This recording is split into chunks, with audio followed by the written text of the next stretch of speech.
Sense, DJ Lenny Danger, Vegas Raider Pete, Ronnie Thumbs. Looks a little different tonight, huh?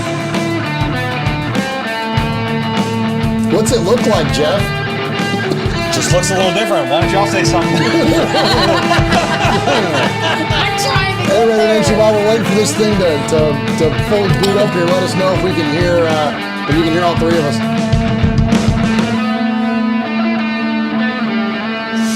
It is weird not having it. No, not here. Not having it in the headphones, I know. Yeah, let us know if you can hear us okay. Looks like everything's up and running good.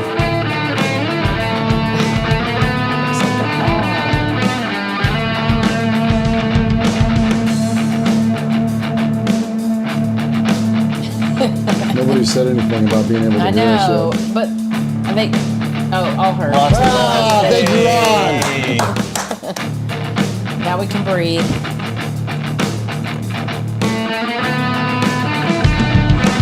All right, here we go. Episode number 349 of Raiders Fan Radio.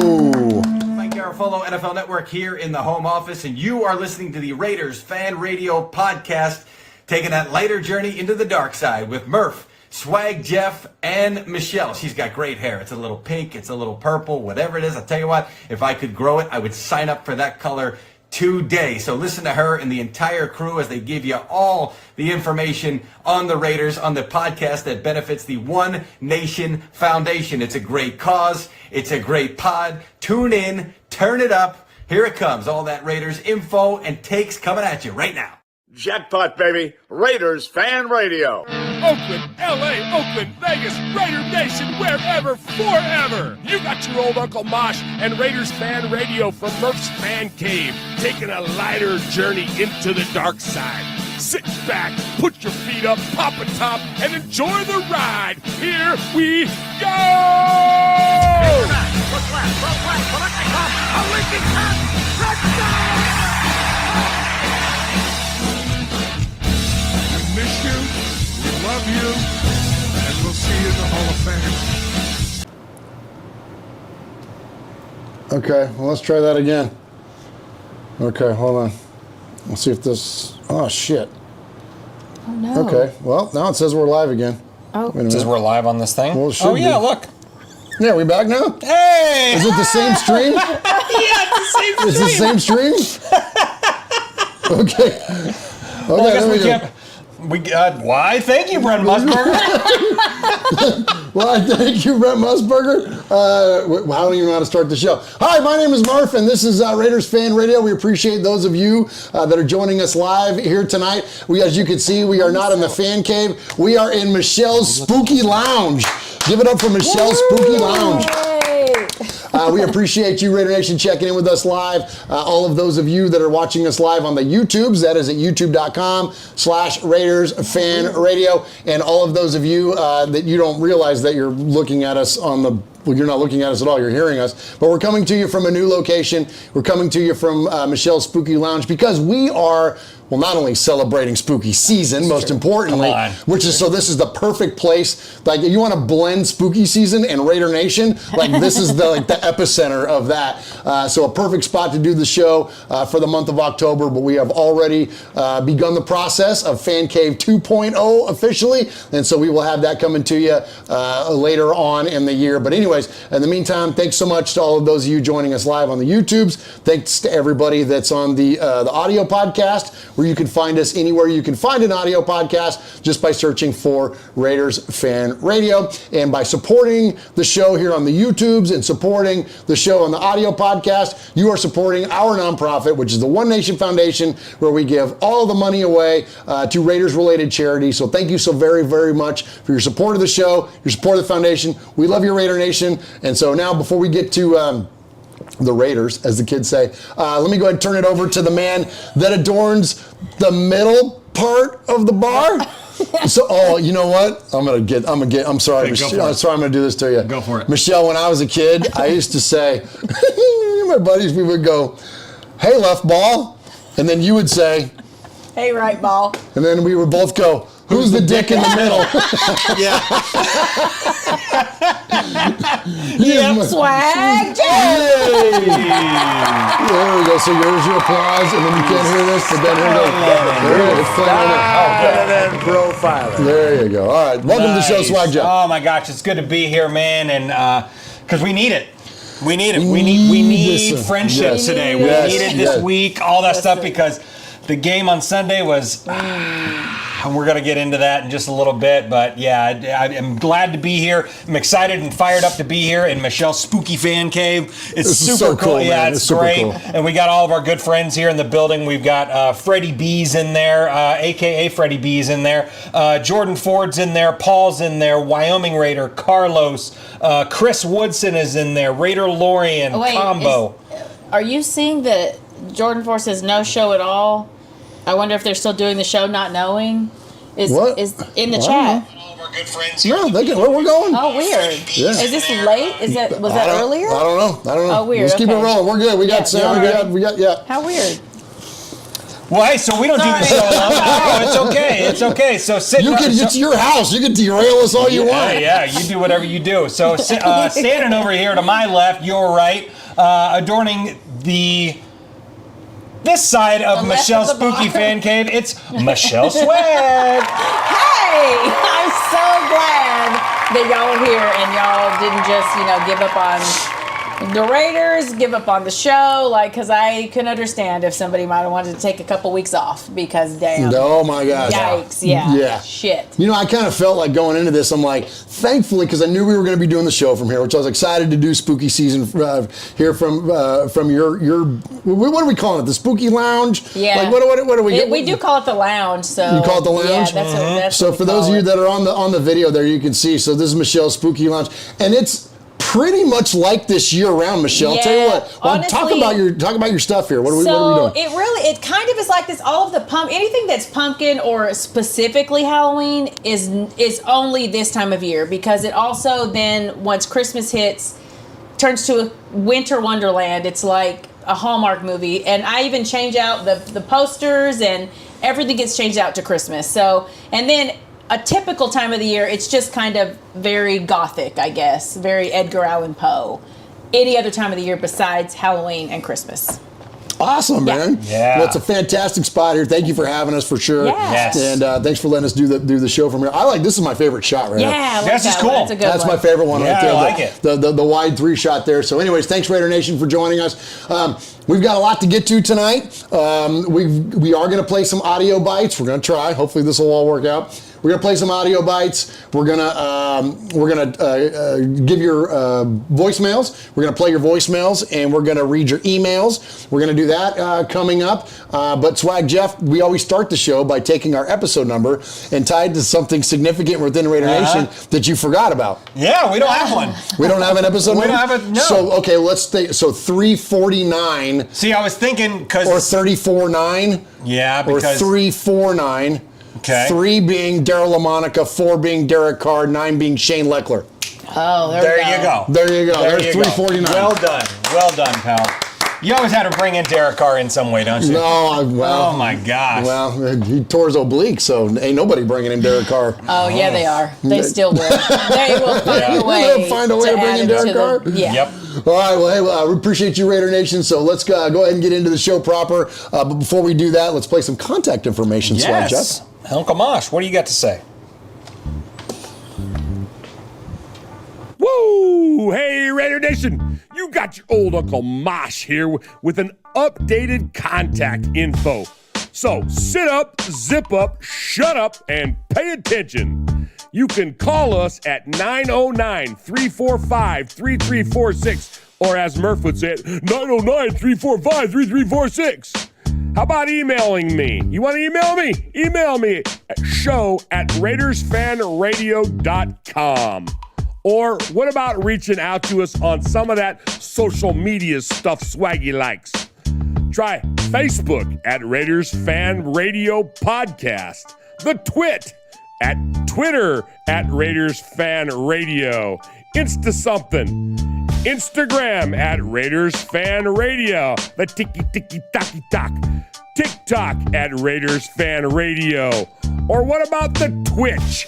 some of you out there twitching. Anyway, Twitch at Raiders Fan Radio. Or if you don't like that, go to the YouTube. America, go to the YouTube. YouTube.com/Raiders Fan Radio. Oh my God, if that wasn't enough, go to your podcast provider and search Raiders Fan Radio. Holy crap, that was a lot.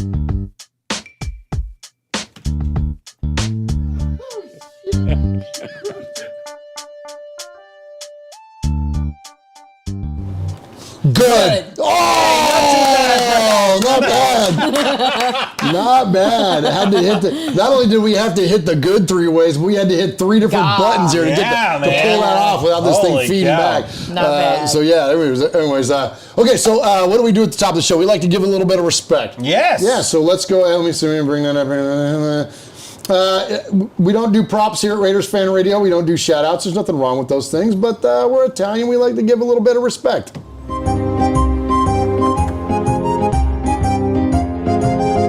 Murf, Swaggy J, Nation, it's time for a little respect. You know, respect ain't bought, it ain't sold, it ain't demanded, it ain't negotiated, it's earned. And without blowing smoke or giving shameless plugs, we want to say salute and much respect to the following folks.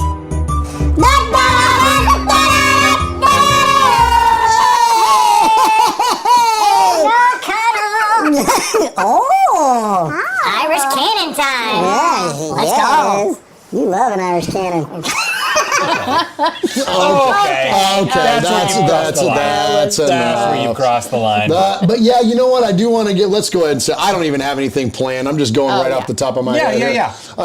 Let's go ahead and give respect to the young man. He earned to get the starting nod. I know it came under circumstances where we wish it wouldn't have fallen that way, because obviously you want to root for the guys that are in the starting the game and in that are playing. We're going to root for their success, and unfortunately we haven't had any. So, but the perseverance of Aiden O'Connell, I think, is I don't want to say admired, but is respected, right? Sure. We can respect that idea that the young man hung in there, never complained, never bitched, never was wah, that was my job last year. You know what I mean? So hopefully he'll be able to bring a little bit of a spark to this offense, Swag Jeff. Yes. And we're going to talk a lot about this going into it as we get on with the show. But just the idea that I think he's handled himself well. There we go. That's where I can land on. So I got to respect that. Absolutely, man. I couldn't agree more. You said it all, man. I mean, the guy just wants to get better, wants to do whatever he can for the Raiders all the time. I mean, he had a smile on his face when he was told that he wasn't going to be the starting quarterback, and is still got that same smile today during his press conference. So much respect to Aiden O'Connell for sure. My respect is going to go to Tom Telesco. Tom Telesco for holding tight and not settling for anything less for Devonte Adams. He has come out and said, I want a second-round pick plus an additional pick, player, something. And I'm sure a lot of people have called and tried to lowball him and all this stuff. And he's holding tight. He goes, okay, well, Devonte he'll just sit on the sidelines and be a Raider, and whether he plays or not, whatever. But this is what I want for the guy, and this is what we're going to do. So much respect to Tommy Telesco. You know what? That's a great point, man, because Al would have traded him within the division for a conditional 6th-round pick by this point. I know. Like, for real. Like, Al would have done some petty-ass shit to get rid of Devonte. So the idea that Telesco has held his ground for this long, like, that's a great call-out, man. Yeah. Michelle, you got anything? I'm not going to lie. I don't have any respect tonight. I forgot. I really did forget to come up with some, and I don't think I have anything. That's so okay. Well, it's a tough season for respect right now. You could respect Adam Butler for breaking Christian Wilkins' foot. Oh disrespect. Isn't that some of the most Raidery shit? That's so Raidery. It's so freaking Raidery, man. So Raider. Yeah, he better step up, man. That Adam Butler better step up in his play. And he did play well. He did play well. There was that one play downfield where it was like, I forgot, you know what I'm talking about? I forgot who got loose. Yeah. But he chased him down. It was like 30 yards downfield. Yep. You see Big 69 running down the field, man. Like, that was pretty cool, man. I got to respect that. And there was another play, too. The opposite side of that was offensively. who was it? Was it DJ Glaze, or there was somebody who was on a run that was way downfield, and Madison was like fighting for like the extra yards in the first time. Went in there and just freaking knocked him over, man, and like pushed it across. Yeah, who was it? No, it was Andre James. Was it Andre James? Andre James, yeah. Good, so much good for respect you. to 68 and 69 for the games that those guys played. All right, so that's enough for respect. So I got an idea. Okay. It's Halloween. It is. So let's talk about the Raiders. But because it's Halloween, we got to talk about something else first. Oh, we sure do. We got to talk about our spooky movie. So right before we talk about right before we talk about the Raiders, it is Halloween season, and so we always, during this time of the year, we watch a scary movie leading up to the show, and then we talk about the scary movie on the show because, most importantly, the reason we started doing that is because these two can't stop talking about the Raiders before the show starts. And so I'm telling them all the time, quit talking about the Raiders, save it for when we turn on the cameras and the microphones. And so during this time of year, we start watching a movie that three of us have never seen. That way it gives the two of them something to talk about before we start the show. And not only did we had a great conversation before the show started amongst the two of you, but Lamont and me were in here as well. We had like a really fun conversation about this week's movie, which was Oddity, O-D-D-I-T-Y. Yeah. Michelle, kick us off. You're the spooky season queen. What'd you think of Oddity? So my first watch, it was like, I guess it was okay, but the second watch through really made me appreciate how unsettling and just the atmospheric sounds in it were. I thought it was so much better the second time around. It was a good watch. Yeah, absolutely. I enjoyed it. You know, there besides a few jump scares, really wasn't that scary. The Raider game on Sunday was way scarier than Oddity for sure. But no, I liked the storyline. I liked the concept of the movie. The bookending, the creepy music on both sides of the movie was really fun. There was Spoilers. a couple of it's new movie. Okay. Well, and there's a couple twists and turns and stuff like that throughout the movie. I just thought overall the plot, I think, was really, really cool. And it wasn't that scary, which I love. I think, too, though, it wasn't that scary because you watched it with full lights on. Like, I feel like in the dark, like if it was completely dark, it was still not a super scary movie, but I think with all the lights out, it would be a lot creepier. Well, like Lamont said, it's almost more psychological thriller with a little bit of a supernatural component to it. I love that. True. So it was fun. It's a good watch. So Raider Nation, check it out. It's on Shudder. And we're going to do another movie next week. The movie next week is Late Night with the Devil, which is also on Shudder. God, it looks so good. And shout out Shudder, man. Yeah. Shudder's fun, man. I love it. $7 to get a subscription, and you get all these freaking creepy movies to watch. Pretty cool. So anyways, check out Late Night with the Devil next week. All right, here we go. You ready? We have to. This is called Raiders Fan Radio. We have to talk about, it's about our time, favorite football team. So go ahead and hit a break, and then we're going to talk about the Raiders. Hey Raider Nation, this is Max Crosby from the Oakland Raiders. And goes down, and Max Crosby, who forced a fumble last week. You're listening to Murf, Mosh, and Swag Jeff on Raiders Fan Radio. Thank you so much. Just win, baby.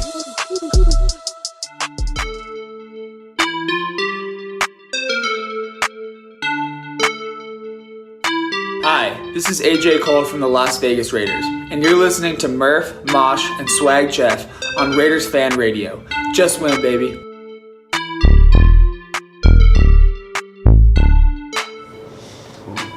All right, welcome back to Raiders Fan Radio. Swag Jeff, before we get into the meat of the show, go ahead and shout out the chat, and please also tell them how they can become a member. Absolutely, man. So our good... Remember? You remember? You don't remember? You remember? Shit, you cried a lot. I thought you remember. Yeah, man. So a bunch of our good friends are in the building. Hooligan Nation, who is a member. Martin, Jordan Ford, Lake Show Raider. Gianluca Morelli is in there. Combo, Raider 27. Mark Barris, who is a member. Raider 27 is a member. Vegas Raider Pete's in there. He's a member. Freddie Chavez is in there. Yoshi, who's a member. And all you got to do is hit the join button, and you become a member of our page. And so you pay, I think it's $5 a month. $5. It's $5 a month. That's all it is. And you get all these extra extra cool emojis that you see all over. You get all the Raider emojis in there. You get, Murf emojis. You get swag emojis. You get all sorts of fun stuff. And you also get a really cool prize for becoming a member. So Michelle is coming up to the camera to show you right now. This one. Oh. Hey, there you go. Is that it? Yep. Okay. Yeah, yeah. So if you become a member tonight, you can send show@RaidersFanRadio.com your address, and you will get one of those things in the mail for sure. So much respect. And then also, if I scroll up just a little bit, East Coast Raider was in the building, who says Devonte got Aiden O'Connell the starting job. That was all this trade talk was all about. No hamstring injury, just some extra family time with the new baby. With a $9.99 donation to the One Nation Foundation. So much respect for the 10 spot East Coast Raider. Absolutely, and that's an interesting point. I kind of brought it up. I can't remember when, but it was. I can't remember if it was earlier today or it was when. It was earlier today, right? Yeah. It was before the announcement came down that Aiden O'Connell was going to be the starting quarterback. And I said, you watch Devontae's hamstring heal up magically. And sure enough, what did we get? So let's go ahead and kick off the conversation about our favorite football team and about the Raiders by checking in with, okay, which one you want to do first? You want to do the AOC as the starter or this whole Devontae's still a Raider thing? Where do you want to start? Go with Aiden O'Connell first. All right, let's go. Yeah, let's highlight the kid. Aiden O'Connell is announced the starter of your Las Vegas Raiders. You weren't getting into starting quarterback. Yes, sir. Aiden O'Connell. What went behind that decision? It was a quarterback battle early on. Aiden started 5 games, and at this point, I think it's best to go with Aiden going forward. AP, before you even got here, this franchise did a lot of roller coaster. You've talked about building a culture. So I'm curious, when they come out roaring out of the gates on all 3 phases of the game, the pick 6, they just seem to go down. How do you build a mentally tough culture? Yeah, I hate to use it, but it's a teaching lesson. And it's something that we try to do on the sideline as that was happening. You could feel it. It was real. Like, I'm not going to hide from it, right? You could feel the air a little bit from our team to say, guys, it's one play. And when you really look at that game, probably 2 series later, we had the ball at the 50-yard line. And we had a great opportunity to make a play. We didn't do it. We punted, kept them backed up. And there's so many plays in the game where you can change the momentum again and get it back on our side. And we didn't do that. And we have to find a way. And it's not one person. It's not one unit. It's a team doing that collectively. Like I said, the ball's at the 50, no problem. We got them backed up, keep them backed up. When we get the ball again, we got to make the best of those opportunities. And that's what it is going forward.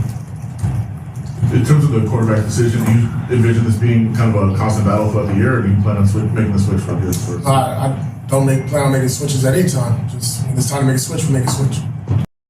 All right, I kind of love the idea there that, they're like, do you anticipate making a switch again? And he's like, no, I don't want to make a switch at any time. Like, the whole point is to have whoever's in the starting role for them to be successful to the point to where we don't have to worry about pulling them. So let's start off the conversation with this, Raider Nation, and we want to hear you from the chat room too. A lot of chats in there. I know we got some super chats. We're going to get to those in a minute, but is that the call? And listen, we're just fans. We're not seeing these guys in practice. Yes, we see what they do on the field, but we don't know what the conversations are. We don't know what the dynamics, all the people involved, doing that kind of stuff. But just your fan optics, your fan brain. Swag Jeff, let's start with you, just for what you saw.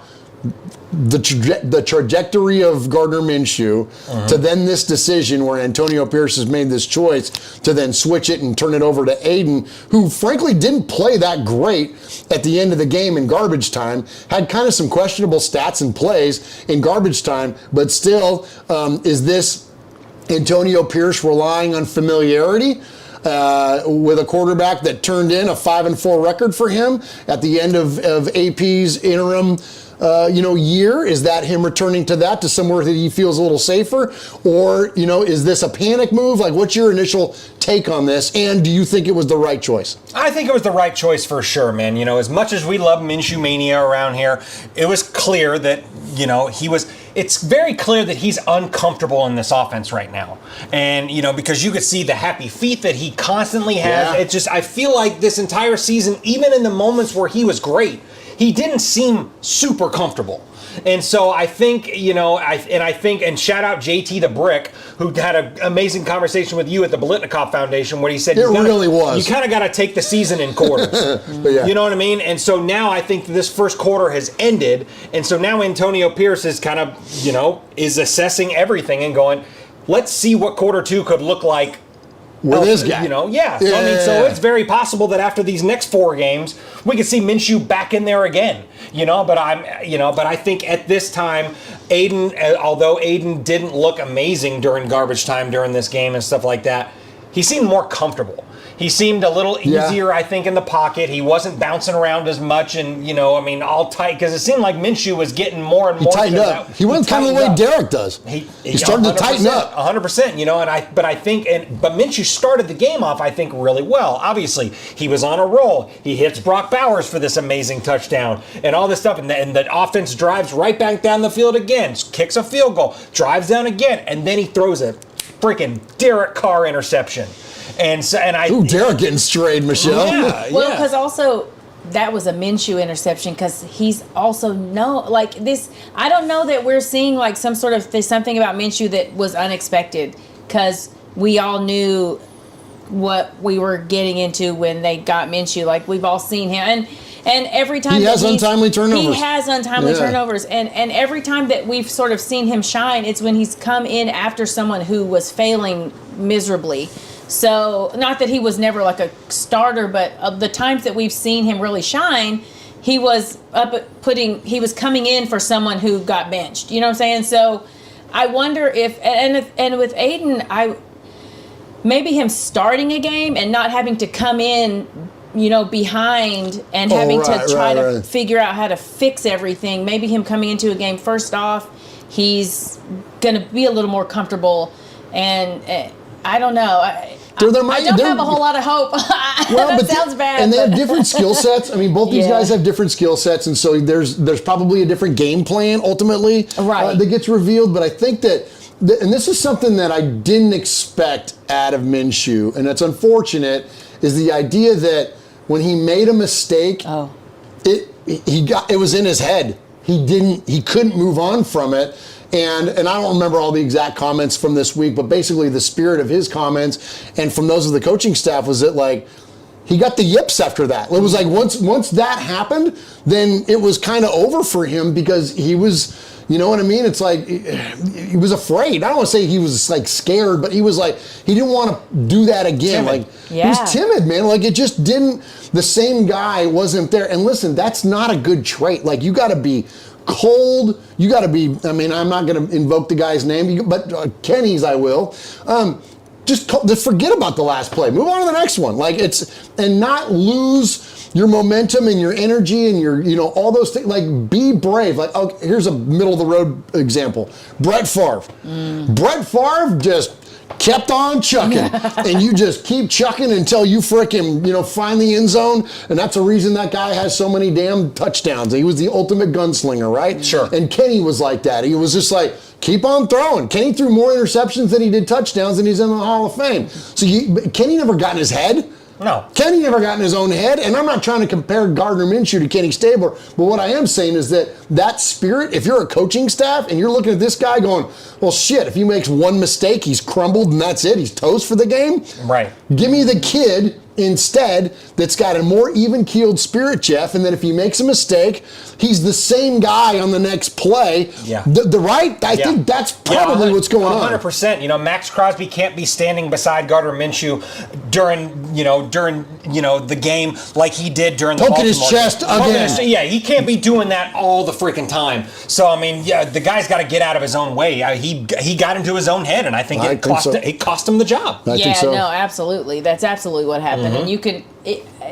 having such a, I'm not saying like his lackadaisical personality plays into that, like not having, I don't want to say he's not mentally strong, but when you see like But you would think because he's so just like, hey man, that it would he's just so roll chill, they off would his roll off his back. That's what I thought we were going to get. Yeah, and we didn't. And you're right, like he has to be the one poking himself in the chest. Like it can't be Max Crosby every time. He has to be the one. And I know a lot of people don't like talking about Tom Brady, but he has such a mental. That was the name focus. I was going to bring up. I'm sorry. Yeah. Well, I'm bringing him up. So do it. But he has such it's the ultimate a mental example. Focus. Yeah. And he eats, sleeps, breathes football. I mean, that's why he lost his family. But what? Do you want to win championships or do you want to have a family? Like that's the question. So no, I'm just playing.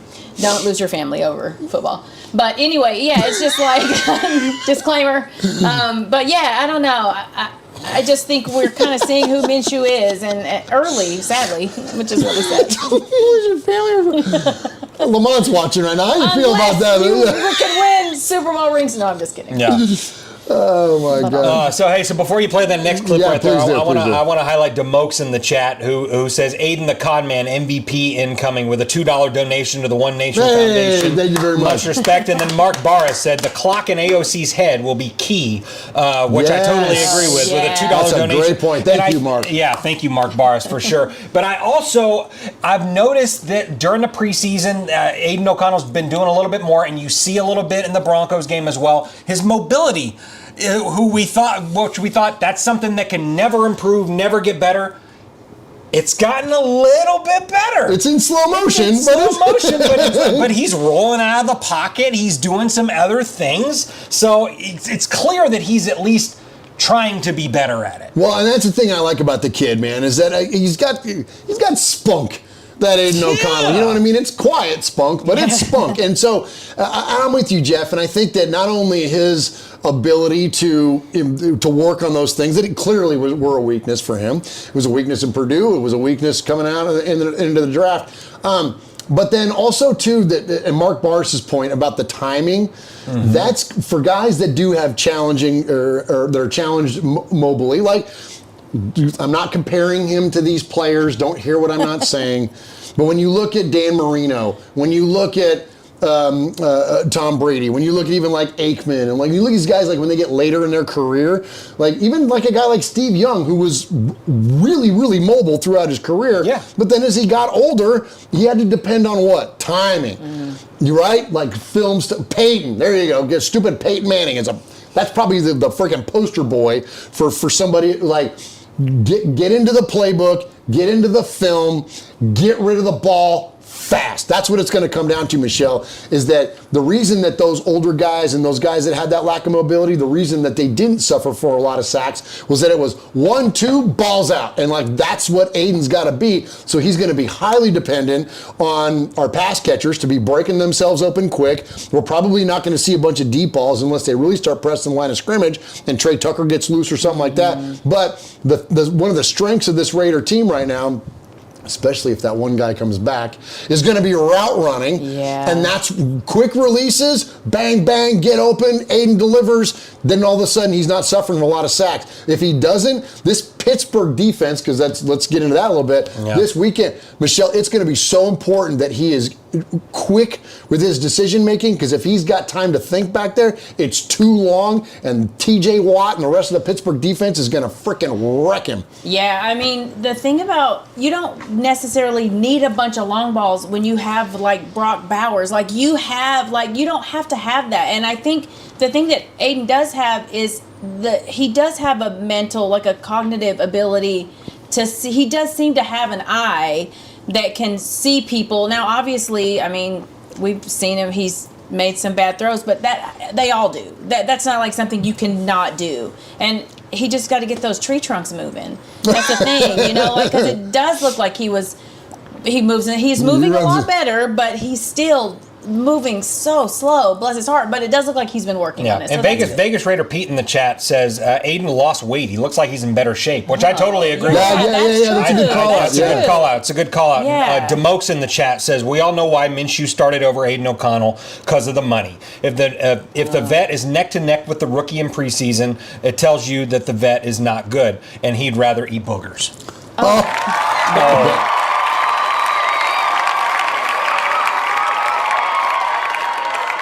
But with a $10 donation to the One Nation Foundation. Thank you very much. Thank you for that donation. All right, let's talk about the boogers. because this is a lighter journey into the dark side. And so we don't take ourselves too seriously, but we do take our Raider fandom seriously. And if you're talking about your former starting quarterback eating boogers on the sideline, it's deserving of a little bit of a conversation here. I will say this. Not much of one. But no, we're going to dive into it. You guys, hey, listen, you know that we don't study film, but when it comes to film like this is the show for you. Okay, absolutely. So let's break it down. All right, I am a mustachioed human being, right? I got the stash, I got the beard, right? Okay. My nose itches sometimes too. Okay? Here's what I'm saying, Swag Jeff. And Michelle, if you want to get in this conversation because Lamont showed something to you to inform an opinion, please share it back. But Jeff, you got the beard and the mustache too. Sure. I'm thinking he went scratch, rub down on the stash because I do that too. Not like all the time or something, but it's a move where you're like itch, rub the stash. I'm not shoving boogers in my mouth. I'm just scratching and stroking the top of my lip here. That's what I'm saying. That's what you do. I'm going to be with Team Guard Dog on this thing, and I'm going to say that there hasn't been a Raider in history that's eaten his boogers. And if he is eating his boogers, then he needs to frickin' be cut from the team. He was eating his boogers, Murph. Gross. He was eating his boogers, man. Yeah, because he wasn't in here. He wasn't doing this. No, he was thumbing up. No, he went in with two. He went in with his little pinchers. Maybe he was plucking a nose hair, bro. Well, maybe he's eating nose hairs because something went into his gullet after the. He didn't like swallow, like, that was good. Well, yeah, but because it was just a small booger. It was just a small, crusty booger. He really, because then he comes kind of in. made a.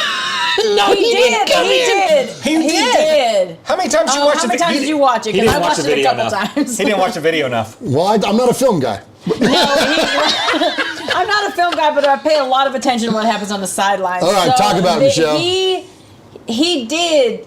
He was here, and then he was here, and then he did a little. He did a little lip smack going on? Chat, tell him that he did that. Hooligan Nation says no one's buying that. All right, well then here's the thing. That's why you got benched. Yeah, for eating your boogers, bro. Maybe he's just hungry. He ain't that fucking hungry. That was necessary. That was necessary to do a swear. Because why the hell would you do that? Oh my gosh, gross, man. Yeah, Demoke says they got him in two angles doing that stuff. Yeah. They got really? Yeah, man. There's multiple. There's like the all 22 film of freaking. Yeah. Somebody probably slowed it down. The 360 camera that they got on Monday Night Football now. Oh my gosh, Minshew, man. Yeah, Jordan Ford said it's sad when the sidelines are more interesting than the. Yeah, right. Yeah, well, send homeboy back to Southern Mississippi, man, because that shit ain't acceptable. All right. So that's nearly Halloween. He's the booger man. Oh, nice. Shout out the chat room there and the bad. super chats, and then let's hear from our soon-to-be starting again wide receiver. Okay, yep. My 2 cents is in there. Vegas Raider Pete, Rogue Code, Hooligan Nation, Scott Hay that says booger eating moron. Paul's in there, Jordan Ford, Demokes, Gabe Alcantar's in there, Ron the Materator's in there, hey, Wyoming Raider, Mark Barris, Vincent Callum's in there. Hey, Vin. Yeah, for sure. That's it, the whole crew. Awesome, man. Awesome. We'll go and you shouted out the super chat there? I did. Yeah, I did. Hooligan Nation said no one's buying that Murf. Yep, 100%. And then, Demokes talking about eating boogers. That's what started the whole conversation. Awesome. All right, so the news just came out not that long ago, obviously, that I'll spit it out. So Antonio Pierce announces that Aiden O'Connell is going to be your starting quarterback for your Las Vegas Raiders. But then also, he was asked about number 17. And don't you know, we caught a really curious response. Go ahead and hit a break for us there, Swag Jeff, and then let's talk about Devonte.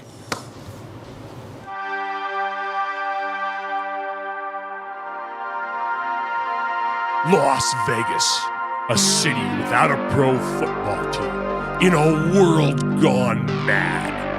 What can we do about it? Acquire the most desired franchise in sports history?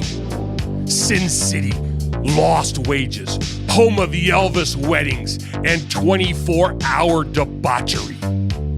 But finally, a match made in heaven.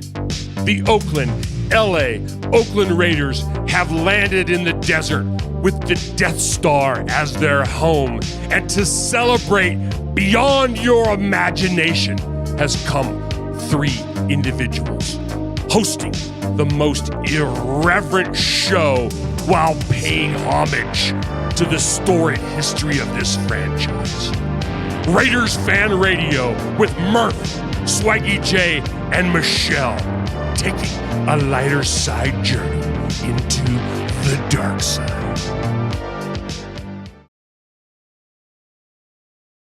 This is in the chat room. All right, welcome back to Raiders Fan Radio. Appreciate everybody that's in the chat room. This whole situation with the mics, man, I'll get it figured out, man. This is our first time here, and Michelle's absolutely amazing. The spooky lounge here, her spooky Raider lounge, and so we're figuring out some new buttons and stuff. But this is gonna be our temporary home for the next month. We're not gonna do a show next week. Right. Next week we're gonna take off. We've got a ton going on again with the new fan cave and everything else. So we're gonna take next week off. But then the next 2 shows, we'll be back here in the fan cave, we'll be back here in Michelle's spooky lounge. We're gonna do a show, not next week, but then the week after, that Wednesday.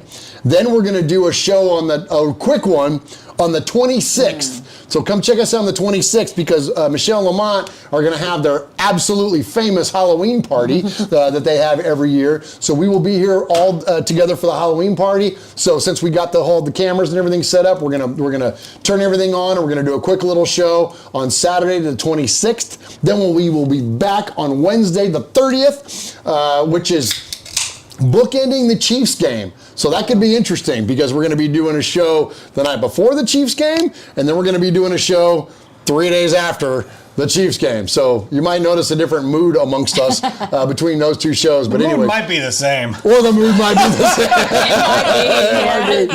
It might be, absolutely. But anyways, let's go. First off, before we check in with this commentary around Devonte Adams, let's kick it off with Antonio Pierce and some very interesting, almost beguiling comments that he made today about Devonte Adams. So let's listen to it. He's still a Raider. He's never not been a Raider.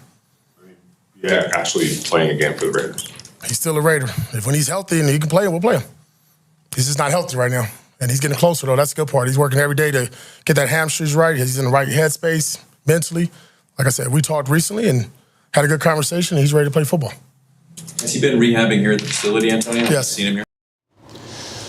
All right, so a very almost nonchalant response there from Coach when it comes to Antonio Pierce is that he says he's a Raider. He's always been a Raider. He hasn't stopped being a Raider. I'm paraphrasing at this point, but I'm an AP guy, man. I love Antonio Pierce. I almost feel, though, that the messaging that has been prior to this has been, Devonte is going to be gone. All the messaging from Devonte was pretty much, I'm out of here. That was it. And we got the sense that he basically quit on the team. That's the way that it felt. Mm-hmm. And I know that he's been dealing with a hamstring injury.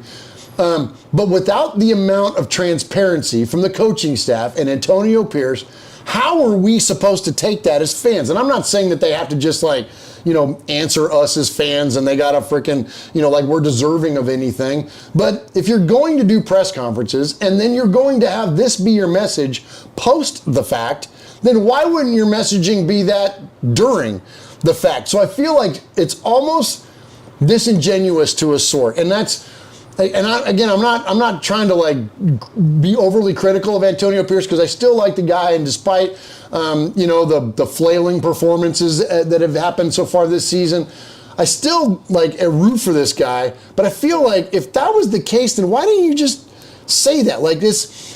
I don't know. It's almost like this cryptic communication that's gone on with the media and even between themselves. it was like, I hadn't heard from Coach, but yet you did hear from Coach.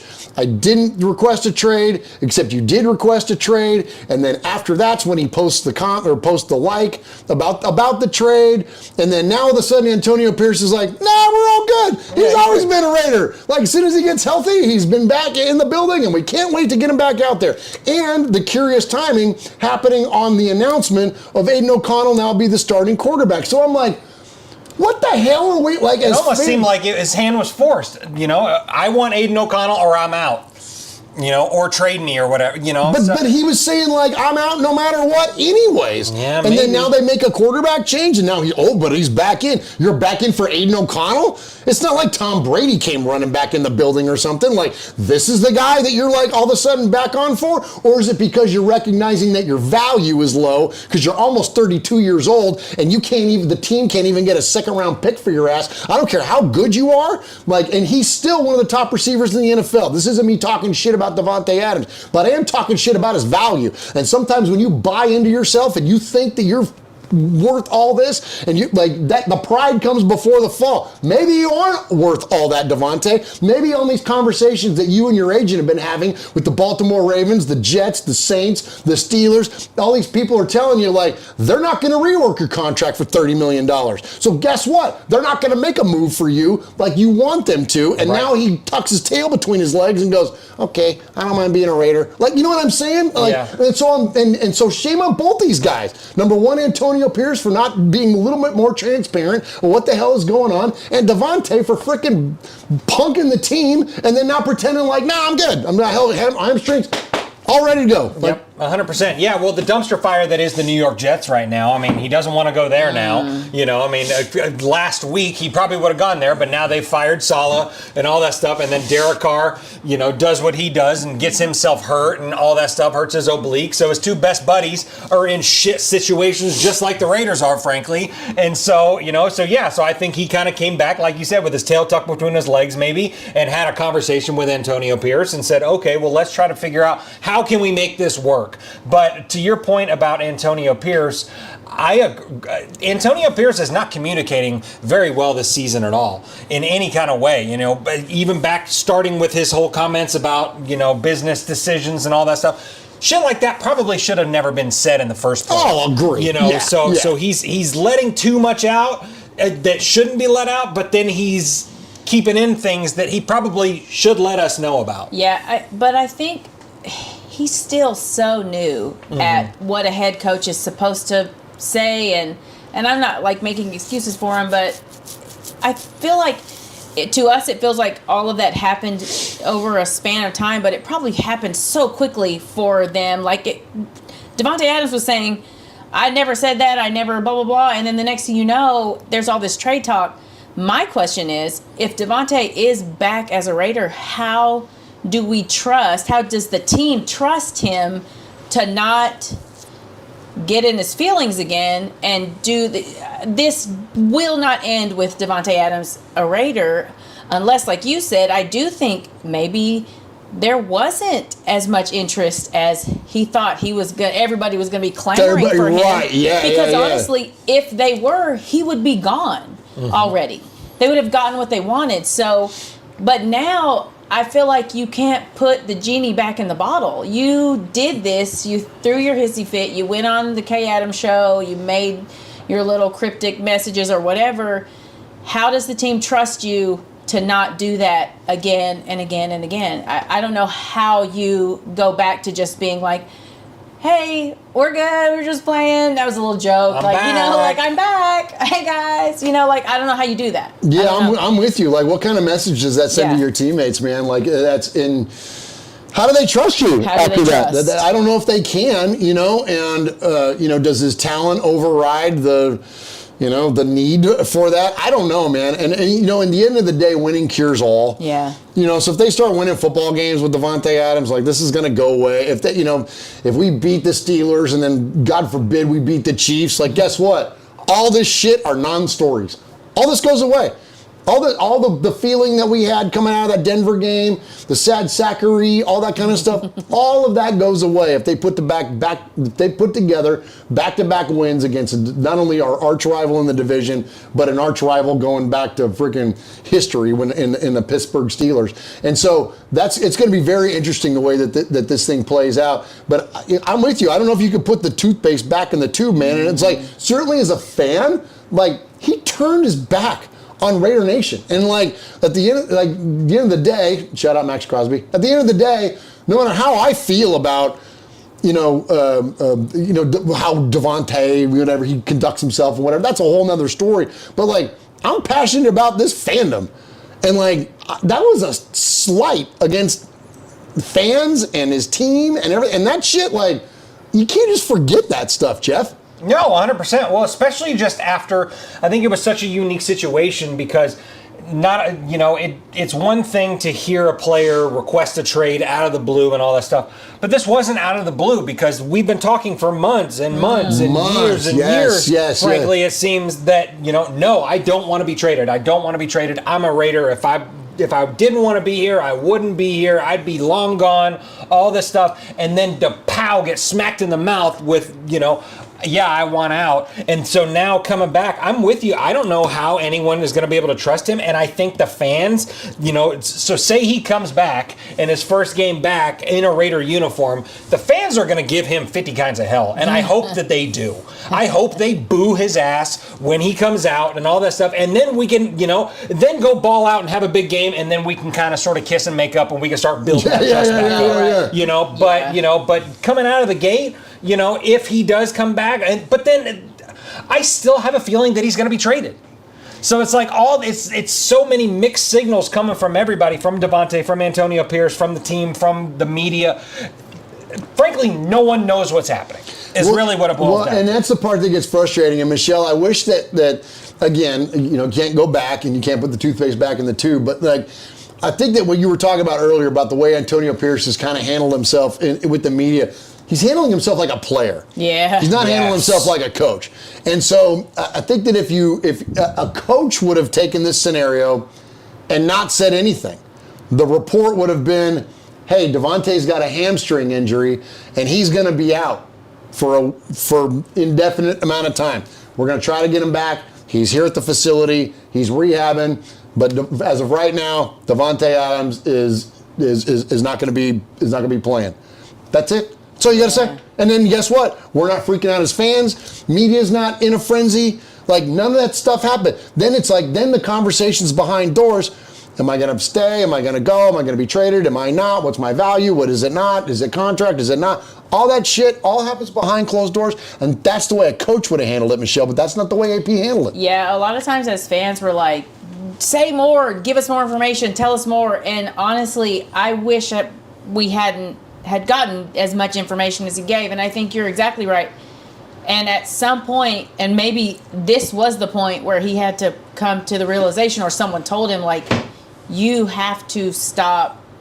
There's some things you have to keep in the house, because now I don't see a way that this gets fixed and Devonte Adams stays a Raider without turmoil from other players, other staff, like fans. I don't see how this plays out. But if they'd have kept everything in house, and maybe Devonte was having a moment and had a panic attack and was like, I can't do this. You got to get me out of here.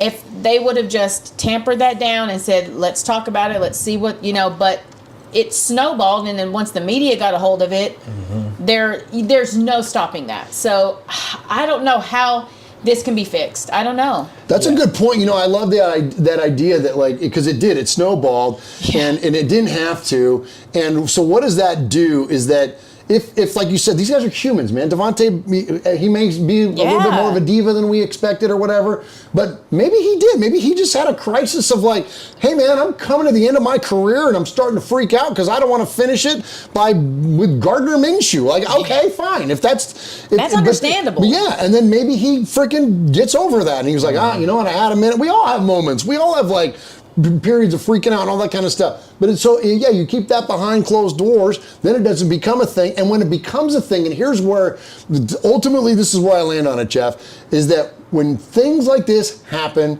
it creates unnecessary conversation and unnecessary pressure on the rest of the team. Right. Max Crosby has got to be fielding questions about goddamn Devonte Adams instead of what are you going to do to take advantage of Pittsburgh's, left tackle. Like that's the conversations that Max Crosby wants to be having, but that's not the conversations that are being thrown out there. So you take your best, and not only is Max having to freaking address Devonte Adams, now you've got media out there trying to pressure him into saying, I want out too. That's some bullshit, man. And AP, you could have avoided all this if you'd have just kept that shit behind closed doors. Yeah, 100%. Yeah, and that was my point as well. As fans, we can do whatever, react to it however we want to react to it and stuff like that. But I'm more concerned about the players. Yes. I'm more concerned about, because you heard Jacoby Myers last week talk about, it's a distraction. And you could see that clearly on the football field. They were thinking about other shit. They weren't thinking about fully the Broncos, clearly. So, hopefully this team responds well after, Aiden O'Connell, a shake-up on the team. We put in a new quarterback. We've done these things. We've heard from now Antonio Pierce that maybe everything's okay with Devonte Adams now. So maybe hopefully everything can be moved past and we can move on to Pittsburgh. We'll move on to Pittsburgh. Yeah. All right, great segue there, Swag Jeff. So let's move on to Pittsburgh. Let's talk about it real quick. Okay. Old school rivalry, man. You talk to my Uncle Mosh, man, he hates the Pittsburgh Steelers just right behind the Kansas City Chiefs. Of course, Kansas City Chiefs are going to be number one. To me, it's kind of the Broncos are up there too, man. I can't stand the goddamn Broncos, man. I hate the Broncos. But it's the Pittsburgh Steelers, and when you look at the history of these two teams in the postseason, like you learn real quick when you look at the Raiders of the 70s and the Steelers of the 70s, why this was such a big rivalry. And so for guys that are old enough like me that have turned a calendar enough times, I still even have a little bit of connectivity to that. But guys, the old school Raider fans like Uncle Mosh, it's Pittsburgh, man. It is Pittsburgh, almost number one. So that said, we have now lost 2 games in the division. That's brutal, man. That's bad. It's bad. We cannot afford to suffer another conference loss, okay? So we've already beat the Ravens. So by taking out the Steelers, who are likely going to be in the postseason running, this would give us another tiebreaker against another team that is either going to be competing for the division with Baltimore or is going to be competing for a wild card. So that head-to-head is huge for us. So this is going to be a big game for the Raiders. It feels like every week now that we've been playing, even going back to week 1 against the Chargers, it was like every week ends up being a big game of some sort. And we've got to start stacking W's. This whole back and forth thing, win one, lose one, win one, lose one. We got to get away from that, man. We got to start stacking some W's, and this is going to be tough because even if we beat Pittsburgh, we've got to deal with Kansas City on the heels of that. Right. So, all that said, I think this is huge for the Raiders and the momentum for this season. If we go down in flames against the Steelers, and then we go down against the freaking against the Chiefs, now we're what, 2-5 with another game before we head into the trade deadline? This thing is going to go off the rails quick. And I'm not a defeatist. You guys know me. I'm very positive around this football team, and I try to look for things to be positive about. That said, it better happen this week. We've got to get it going this week. It's a must win. I don't want to say we're going to write off the season if it doesn't happen this week, but we're at home. There's going to be a ton of terrible towels in the stands because Raider fans are pissed off. A lot of season ticket holders have already sold their tickets, and we know because we've heard from you. Yep.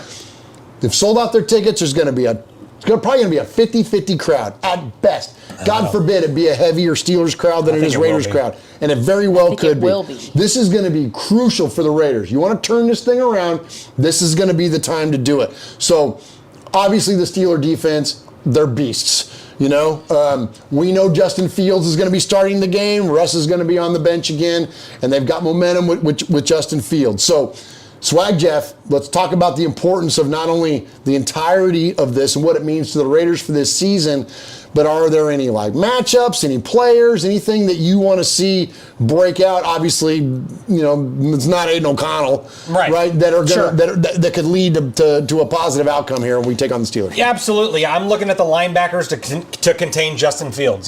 Say what you will about Justin Fields, he's no Lamar Jackson, but he plays a similar style of ball to Lamar Jackson. So keep that guy contained, keep him wrapped up, keep him in the pocket. And then also, I'm looking for the matchup, and I know they don't directly play each other and they're on the same side of the ball. Luke Getsy versus Justin Fields. Come on. Let's hear about it. Let's hear. Luke Getsy, you know Justin well. You know his weaknesses, you know his strengths.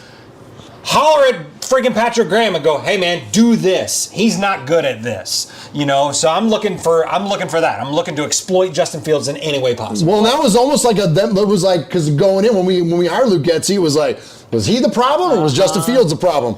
We're going to find out on Sunday, right? Well, I think that is the exact thing to be looking for. Yeah. Was it Getsy or was it Fields? And after this game, when we see who it was, we're either going to be really happy or we're going to be really, really depressed. Ooh. And so that would be my biggest thing.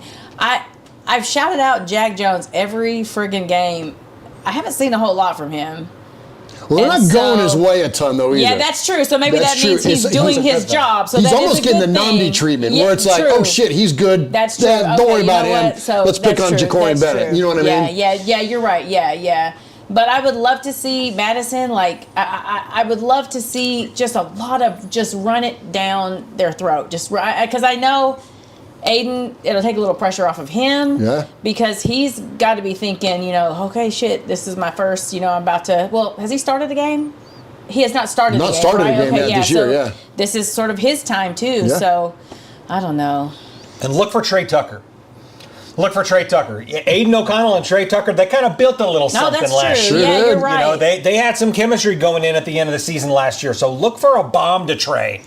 That'd be sweet. That'd be nice. And Brock got loose this last game. Yeah. When he took that ball from when he went up and was that initial play? Yeah, that initial play. Good. Yeah. I was like, and then I thought, oh my God, we're gonna win this game, and then. And then we did. And that wasn't a great ball by Minshew, by the way. No, it was wasn't. not a good. That was all Brock Bowers. That was all Brock That was Bowers. all Brock Bowers to go up there and snatch that thing and then take it to the house. Yeah. Hopefully we'll see some playmakers. Hopefully we can tame their run game because like you said, man, not only with Justin Fields, we got Najee Harris back there.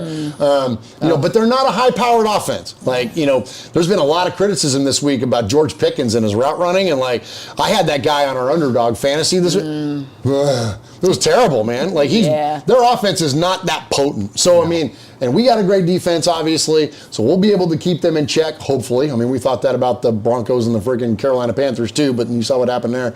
But anyways, hopefully we keep that offense in check.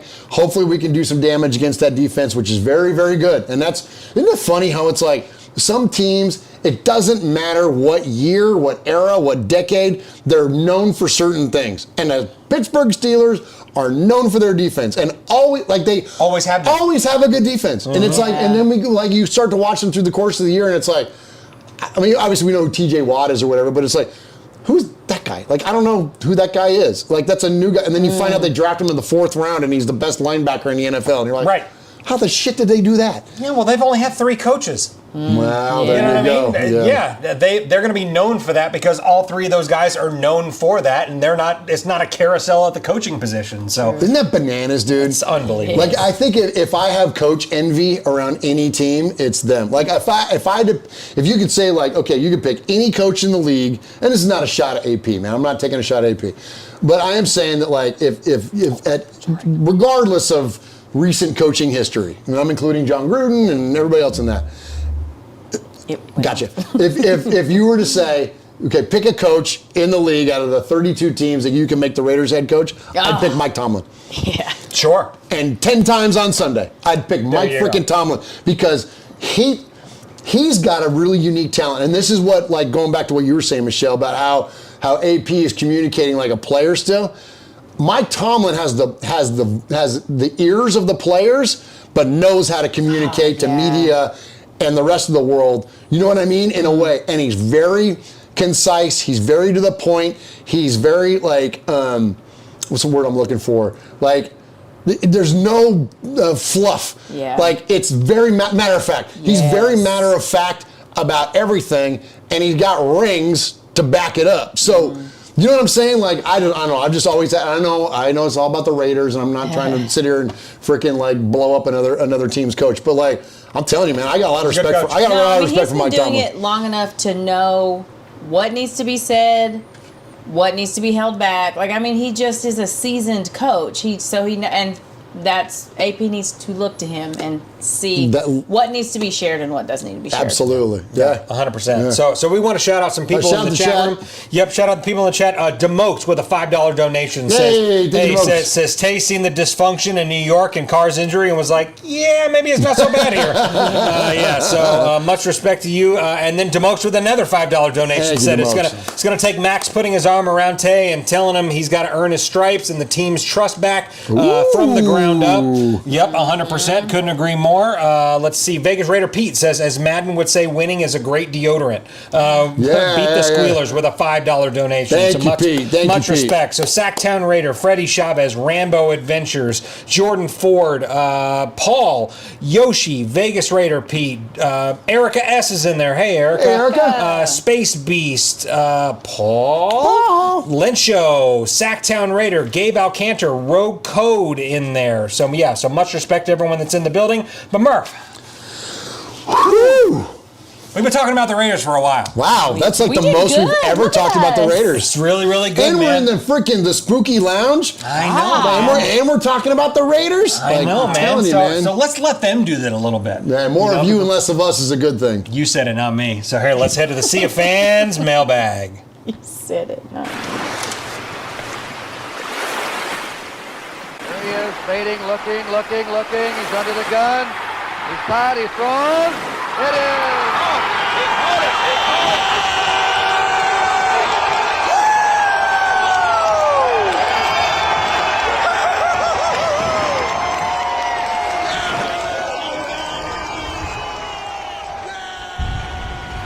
All right, so as I mentioned, more of you and less of us is a good thing. This is where we hear from you, Raider Nation, in the Sea of Fans mailbag. You can contact us a multitude of ways. You can join us live in the chat room each and every week at 4 p.m. Pacific, 7 p.m. Eastern, except for next Wednesday. But every Wednesday after that, you can find us live here at Raiders Fan Radio, which is youtube.com/Raiders Fan Radio, or you can call the show. That is at 909-345-3346, 909-345-3346. You gotta say that's. Nine. You can call us at 909-345-3346. That's 909-345-3346. Or you can email the show. And you email the show at S-H-O. As in Connell? Oh, nice. As in W. Win. A. S-H-O-W. S-H-O-W at Raiders Fan Radio. That's Kevin the Raider Nerd's favorite bit, by the way. The show at RaidersFanRadio.com? Yeah, every time he goes, we need to drop this bit. He hates it. He hates it. So anyway, if you didn't have a chance to write that down, it is S-H-O-W at RaidersFanRadio.com. And email us. We want to hear from you. For real, we're not joking. When I say, hey, no joke, folks. When I say that we want to hear from you, I get more of you and less of us. Thanks for getting that. Yeah. More of you and less of us is a good thing. So email the show at RaidersFanRadio.com, or call us. But before we get to your email, before we get to your voicemails, we're going to get to your emails. And Michelle always reads those emails. And Michelle, who do we have tonight? Okay, so first we have Jason Vi, JJ Jason. Raider. Okay. Howdy, Murph, Swag, Jeff, and Michelle. It's always so nice to watch your team cruising towards a 14-point lead when your QB rears back and unloads an unimpeded, full-powered kick in the nuts while wearing a steel-toed boot. That's how devastating that pick six was. I believe it was the moment that the entire team realized that there is no way that they can make up for the lack of a true quarterback. Their play showed it. I realized this 2 weeks ago when I got home about 30 minutes after the Carolina game had started. My boys were watching the game. I saw that the score was already 7-0 Panthers, and the Panthers already had the ball back. It was at that point that I knew that this season was not going to be worth the energy. that I was planning on putting into watching the team. I didn't watch another play in that game. Thankfully, it saved me a lot of stress. Don't get me wrong, I'm not checking out. I'm just choosing to not get worked up for the team until they earn it. Don't get me wrong, I completely understand Devonte not wanting the second half of his career to get wasted on LV. I also think the Raiders should trade him for a decent pick for next year. Both sides can come out of this okay, but it would be pretty sweet to trade him to a desperate Jets team without a head coach that overpays, although not for nearly the same amount. We could be on the receiving end of a Hugh Jackson type trade. Wouldn't that be pleasant? Lastly, everything, and I mean everything. Lastly. Sorry. Lastly. This is in the spooky room. We're very Vincent Price in here. And I mean everything hinges on doing whatever is necessary to draft a real quarterback next year. Right now, everyone outside of the nation thinks the Raiders have been one of the worst teams for years. But do you know what their record is over the last 5 years, including the 5 games this year? 43-46. They're basically a 500 team. Middle of the pack. I shared that with a friend who was trashing the Raiders and he was speechless. He couldn't believe it. I only bring this up because if we get a real QB, this perception will change. Look at the Bengals, the Commanders, the Chargers, Detroit Lions. Other than the Commanders, they're all being run by the same people, yet no one thinks they are a train wreck organization that they used to be. Why not? Because they have a solid quarterbacks. Thanks for letting me rant. JJ Raider 26. Nice. Woo. Awesome. All right, next we have Martin from across the pond. Hey, Martin. Hi, guys. Well, here we are again. On the crest of a slump, expectations crushed once more when things started so brightly. What to think? Stick or twist? Fight on or tank? I'm not bothered by the winning streak going. That's just an accident of statistics that the fans engage with, even if the teams claim they don't. It's still early in the season. Too early, I think, to be making wholesale personnel changes or selling the team, but some drastic soul-searching needs to be done, and quickly. Somebody needs to grasp the squad by the horns and find a way to get them to gel. Yes, injuries aren't helping, but that's the same for everyone else. The players somehow have to work out how to stop getting in each other's way, sometimes literally. We have good players, we just don't yet have a good unit, in my honest opinion. Like I said to Murf during the game, the team may be poor right now, but Raider Nation isn't, as we need to ride out another disappointment and look forward next time. All the best to everyone. Martin. Hey, Thank Martin. you, Martin. Hey, Martin. You should have switched cameras when that was happening. Oh, should have had. Should have put it on the fan cam. Next we have Justin from Iowa. Opportunity missed. And I think Justin from Iowa, he's been emailing pretty regularly. Is he a made man?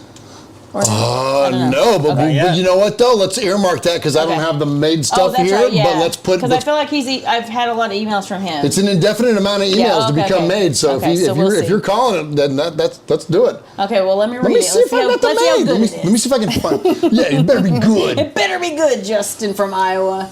Hello, RFR crew. Watch it be the first email he sent. Hello, RFR crew. First time, long time. After taking a day to digest that performance, and while it sucked, I think it was almost to be expected. AP has never been a coordinator at the professional level and has admitted he doesn't know a lot. I do think he is learning game to game. I mentioned growing pains in my last email, and I think this is one of them. He wants to empower his coaches, but I think he gave them too much leash. Getsy seems to be a perfect combination of what made Gruden and McDaniels bad, and AP needs to tighten the leash and make him understand he needs to run the Raiders' offense, not Luke Getsy's offense. Madden used to say when he was a broadcaster, I hate it when someone needs 10 yards and they throw it 5. Oh, gosh, that is the worst. I know it's not an exact quote, but it fits the bill for the Raiders team. Madden and Al Davis are probably rolling over in their graves, watching the team need 10 yards and throwing it to -2. It's the exact opposite of what Al believed. I don't think the pick 6 was when the game turned. I think it was the lazy and bland 3 and out immediately afterwards. I also know neither of our quarterbacks are long-term answers for this team. A Raiders QB shouldn't be mean. He should be fiery, nasty. And my biggest complaint of Carr was he always did what the coach wanted and not what was needed to win. And I'm starting to see that from Minshew. I think the Raiders need a specific personality at head coach, but they also need a quarterback too. I hope AP figures it out sooner rather than later, but I see this season being a roller coaster while he gets his feet under him. Thank you for letting me ramble and vent again. Until next time, Justin from Iowa. Hey, Justin from Iowa. Good job. Justin from Iowa. Good job. Pete From seeing Murph's post-game with Scott, I'm guessing Wednesday's show will be a downer. Here's my take. As we've seen in college and pros, anyone can beat anyone on any given day. Just ask Vanderbilt and the Jags. We have 12 games left. Let's not panic. Well, I'm panicking. Yeah, there's some mild panic going on, yeah. We were missing 6 starters, so getting guys back will help for sure, especially on both lines. Better blocking and tackling needs to happen. Just ask Paul. As Eric Allen said Sunday, O'Connell deserves a chance to be in the game from the start, not just mop-up duty. I agree with that. Yeah. Put the pitchforks away. We've been here before. At least there's snacks in our hell. And we have the best. Who's this? This is Pete. Right? This is Pete. Good job, Pete. And we have the best, hottest cheerleaders. Just true. The Raiderettes. They're pretty hot. Vegas Pete, Raider Nation for life, not just when we are winning or whining. LOL. Thank you, boy, Pete. Thank you. All right. Next we have. Next we have James Williams. Hey, Good James. morning, family. I had to take some days to calm my anger down to write an email. Well, Robert Saleh just got fired. I am not celebrating another man getting fired, but I am celebrating a piece of shit franchise with a garbage human for a quarterback receiving karma. If Devonte Moss wants to go play for that shit ass franchise, please do. Devonte Moss. Please do, and I will enjoy watching his bitch ass throw fits on the sideline. Speaking of Devonte Moss, that guy's character is beneath my shoes. James is mad. How dare this guy lie to our faces every day while trying to make AP look like the bad guy? Every Tuesday he was on that corny ass show with the beautiful yet very corny woman pushing. All right, okay. That's no K slander up in here. We like us some K Adams. Okay, pushing the agenda and lying. They both knew he demanded a trade before AP liking that Instagram post. She knew he had communicated with AP before the show. The last time he asked for was Monday, the day prior to the show. And he's right. That was James Williams. Thank you. Thank you, James. Thank you, James. James bringing the fire tonight.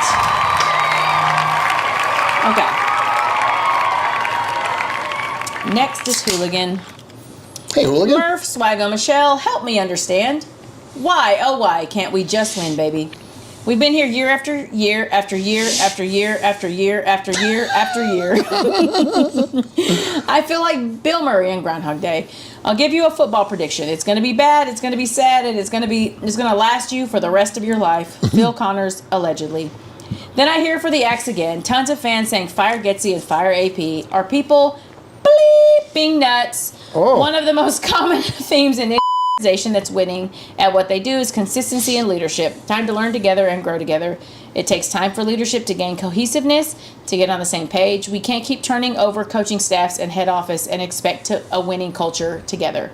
This will take time that we don't want to wait, but must endure as fans. We've waited 20 years. What's 1 or 2 more? It's a lot, Hooligan. It's a lot. It's a lot, yeah. But let me explain how bad this hurts. There are 3 other managers in my store, and all of them are Donkeys fans. Do you understand the level of bullshit that I'm dealing with this week? Raiders, pull your shit together. Send Devonte on the first train out of town. If he don't want to be a Raider, I say let's help him out.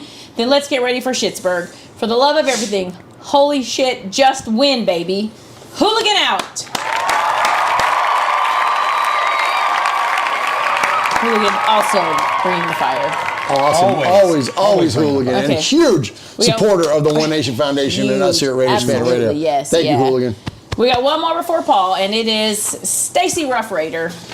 What is he, J.R.R. Tolkien over there? He is, yeah. Is he George R.R. Martin over there? I did have to pare it down for time. Actually, Swag helped, but we pared it down for time because this is like a book. It is. Salutations, Murph Swaggy, and that I had to leave this in. Ever shining ray of light in our black hearts of woe, Michelle. Oh, that's nice. Raiders?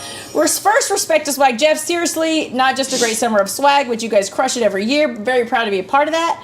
But what in the Ozempic ass, Swag? You're looking good, son. I don't call you son because you're mine. I call you son because you shine. Oh, look at that. First, let me start with the thank you for the fanny. I just wish these trash ass, booty trash people would stop, or at least not say you want to be a Raider. Where to begin? So much in such a short time. Remember back in the day when the drama was on Sundays and mostly on the field? I miss those days. Devonte who? Never heard of her. Raider fact, never buy a jersey of a current player. Didn't Jamarcus teach us anything? Oh. Yikes, he's been compared to Randy Moss and Jamarcus And Jamarcus Russell. That's not good. Bro. See, that's where we're at as fans. That's where we're No at. kidding. Rough. So the difference of a 4-1 Washington Commander team and a 2-3. Oh. I'm sorry, I got to. And another one, I saw Mark Barris in there on Twitter. He called him Tay-B. Oh, that's right. Oh, yeah. Those three guys are not the comparison list you want to be on. Nope. Yeah. Sorry, Michelle, I derailed you. That might be the worst. That might be the worst. That one's a rough one. Yeah. That's a rough one. Yeah. Okay. So the difference of a 4-1 Washington Commander team and a 2-3 Las Vegas Raiders team is a 3-year contract offer on an OC. Mark, next time you have a choice between the generational, high-powered offensive coordinator and the guy who just had the top picks in the draft back-to-back years, like KGB from Rounders, just pay the man his money. Pay that man his money. Yes. Well, I wasn't going to say it like that, but thank you for doing Sure. that. I love Malcolm Rich, man. That's a movie. Have you seen Rounders? No. Bro, so good. We've made Seen such it a list. 800 You're times. going to have to I got sit so and watch many movies movies to for watch. hours. We've Matt made a Damon, list. Ed Norton, John Malkovich Yeah. about poker. Oh, nice. That's so good. Nice. Yeah. Oh, sorry. I thought y'all were going to go longer. No, How we hard can is go as long as you want. We can talk about Teddy KGB. Pause. We can talk about what's That was a huge pause. pause. What tutorials? Murf doesn't know how to pause. No, he so. doesn't. No, he's still I talking. wasn't pausing. You didn't pause. Tuturo's in that one, I said man. I thought He's you great. guys were going to go longer. Oh, And he- then- Hey, we'll go as long as you need us to. No. I mean, damn. That's Mallory. You better pull it together, Murph. That's what she says too. Hey, got week 6 working over here. Call that in the biz a call. The biz. That's and who was in the Okay. chat last week? They said, "Hey, sorry about your week 6. Next time, hope for a Power I 5." feel like it was Jordan, but maybe not. Well, it's better How than hard Group is of it to 5. have an offense? We seriously. Group of 5 guys takes on a whole nother level of meaning there. That's absolutely. That's a whole different. Group of 5 guys. Huh, different. sorry about that. Jeez. Different show. Well, Sorry. here we go again. Oh, there we go. Did it again. How hard is it to have an Take a offense? swig if you need to take it. Can I take a drink or what? How hard is it to have an offense? We seriously haven't hired a competent OC since Bill Musgrave. Musgrave almost got the Mascara Avenger and MVP trophy until Donald Penn gave up his first sack of the season.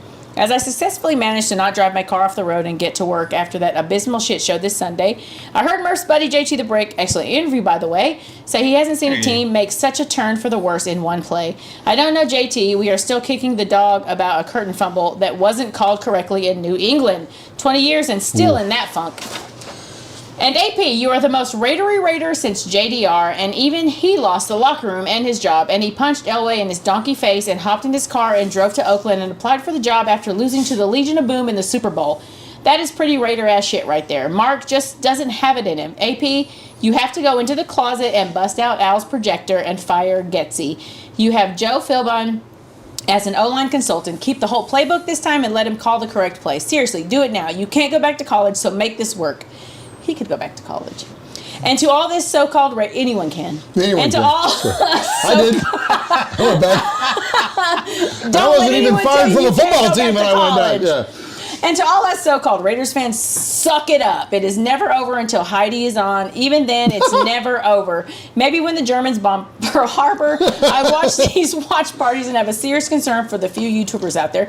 These guys would have not survived a season with Stabler and the winning in the last second 21-17 victories. We all need to know that there's a 60 minutes in the game. Keep it positive.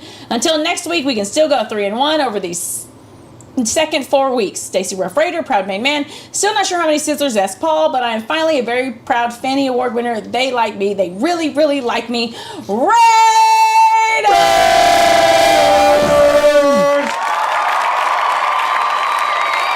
Attaboy, Stacey.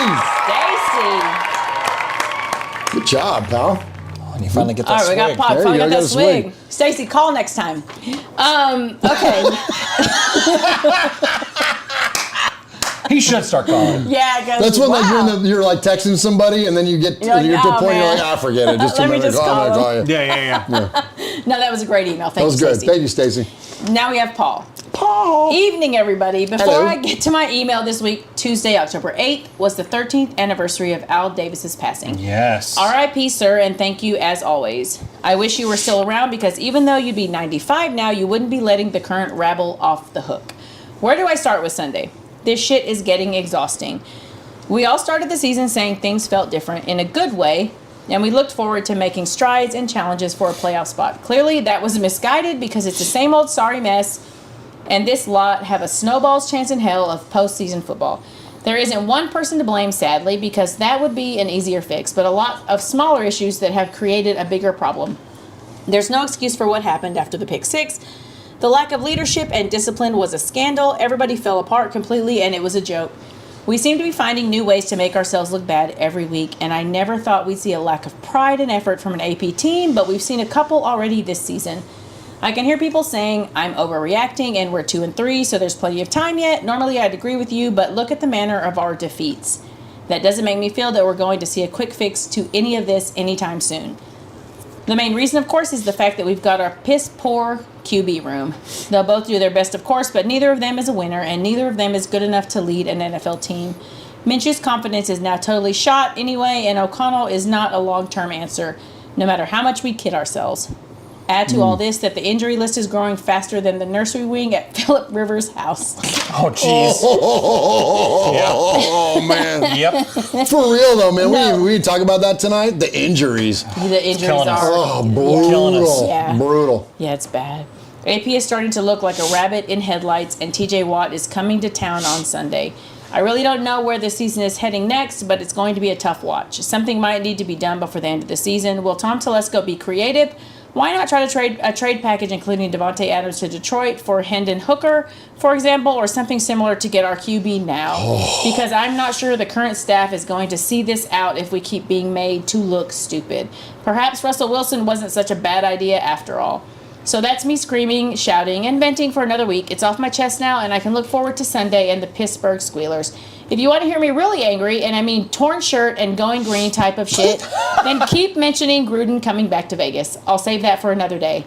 Stay safe, RFR family. Love you, Raider Nation. His Lordship, the Royal Scribe, Paul Edgerton, Shropshire, Mississippi, Polly Award winner 2019-2022, Foggy Glasses Award winner 2020, Made Man of the Year 2024, BRT Scissor Scorekeeper, Proud Made Man, five time, times 3 plus 4, winner of the Raiders Fan Radio BRT Sizzler Award. Our boy Paul. There you go.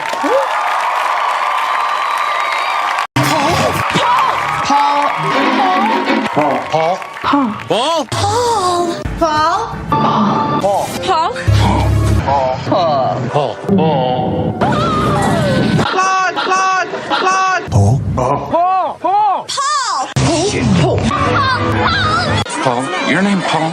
Hello? Paul. Hello? Paul. I met him with Paul. Who? Paul. Paul, yes, Paul. Paul's not here. Hey, Paul. Paul! Hi. I'm Paul. Darn right you are. We appreciate you, Paul, so very, very much for that amazing email, and appreciate everybody that emailed the show tonight. Yeah. Thank you so very, very much. That was awesome. And you can email the show too at show@RaidersFanRadio.com. Some great stuff in there. And I love it. There was the emailers were touching on some points that we hadn't touched on yet tonight. And when you look at that list of injuries, like let's just start there, man. That's tough to come back from, man. Like, that's a lot. If this Raider team does find some semblance of success throughout the course of this season, Jeff, based on the amount of injuries now and the unavailable players, like, even if Devonte comes back and he's whatever, like, he was still out. Still out against the Broncos, right? You know what I'm saying? It's been a long time. I feel like it's been a long. We've always had injuries and stuff. You know, Nate Hobbs going out and being gone for a while, and you know we had that with Damon Arnett, and like we always had like a piece go down, and we're like, God dang it, man! But now we've got Max Crosby has missed time, Devonte Adams is missing time. Now Christian Wilkins is missing time. Marcus Epps is gone for the year. Diablo is out. Like we've had Malcolm Kuntz. Before the season even started. I mean, for sure. So yeah,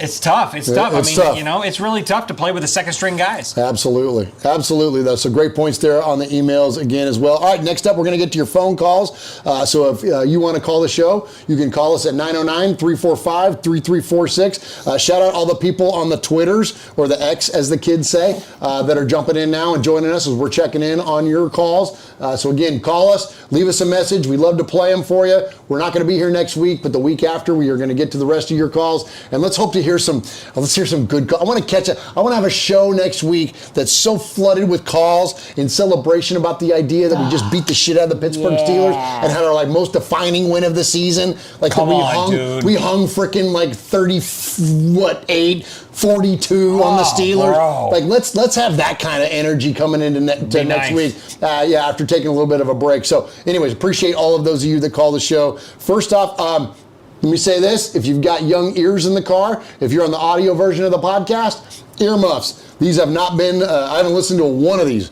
and which is fun, but at the same time, there's probably some language in here. So for those of you that have young ears in the room or sensitive listeners, this thing could go off the rails, and it's just going to be what it is, and it's Raider Nation, and we love them, and it's going to be raw. So let's check in here first with a caller in the 718.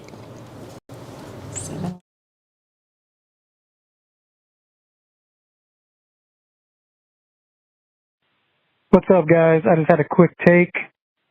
What do you guys think about, besides all this Devonte Adams drama, hitting up the Texans and getting Dameon Pierce for like a 6th-round pick? The dude doesn't play. He showed great promise as a rookie, shows better vision than Zamir. Okay? I think that would be, a good 1-2 punch with him and Madison, and Pierce had a slow year last year. Maybe he was injured. Who knows? Let me know what y'all think. All right, there we go. So the question there about Dameon Pierce, I don't just like to go back to what we talked about some of the other questionable moves that the Raiders could possibly do in a trade. I don't think any conversation should be off the table. And if it can involve a young player like that and a pick, like I'm all about it, Jeff. And clearly we're going to need a little bit of help in the running game. I don't know, Zamir, we all had high hopes for Zamir White, but now I don't know if that's, because of the zone blocking scheme. We don't know exactly. All we can do is try to freaking dissect it based on the evidence that's provided for us. But anytime you could bring in a young dynamic player, and especially a running back at that age, because running backs age out so damn fast, unless you're Derrick Henry or crying out loud, or Adrian Peterson or something. So no, I think it's a fair conversation. Yeah, for sure, man. Yeah, absolutely, man. Leave no stone unturned for sure. But, I'm still on board with the idea of just getting draft picks. Just getting draft picks. Let's build up our capital, because I don't know where we're going to be drafting. I mean, if we're playing the way we're playing against Denver, we won't need those extra draft picks. That's true. We'll get one of our guys, and I keep seeing the rumblings that Mark Davis has befriended Shedeur Sanders. We'll see what happens there. Yeah, I'm personally not on board with a guy like that. I'd much rather see a guy like Ewers out of Texas, or Cam Ward out of Miami. I think is my number one choice. I think that's the unanimous. And I think he'll be the first quarterback coming off the board next April. But what do you think about Carson Beck out of Georgia? I don't know, man. Round out our Georgia freaking offense, man. I don't like Georgia quarterbacks. Well, because you're a Tennessee fan. Yeah. But think about it objectively. Okay, objectively, I don't like Georgia quarterbacks. Okay. Well, Yeah. Gosh, you don't mad at me for it. I'm just asking a question. What's it, a Stetson Bennett or Listen, whatever? I'll damn near take any quarterback that's not the quarterbacks we have. Well, that's Come on, let's see. true. But yeah, I'm with you. But this camp on the Shedeur Sanders thing for a second. Yeah. That's fan shit, man. Listen, people can be friends, and he's probably going to go very high in the draft. Sure. As he should. Sure. But do you really want, and I hesitate to say this because I don't mean it to be disrespectful, but there's a circus involved no matter what. You know what I mean, Michelle? Yeah. There's no matter, regardless of how you feel about Prime or Shedeur, or how you feel about them as players or people and coaches and all that stuff, it's just going to bring this additional level of conversation and attention that is that really what we want? I likened him to the LeVar Ball family. That similar energy. Other than Dion's got the bona fides and the rings and stuff. Yeah. But there's that. I don't know. There's just a level of like, do it my way. I don't know. There's just I love Deion Sanders. He was a great player. Florida State. Lamont. Big Florida State fan. I don't think the Raiders need that circus that comes along with all of that. I mean, I don't know. I could be wrong, and obviously, I'll take anybody, but I would prefer to not have him. I'll give you my comps on this thing. It's Jack and John Elway.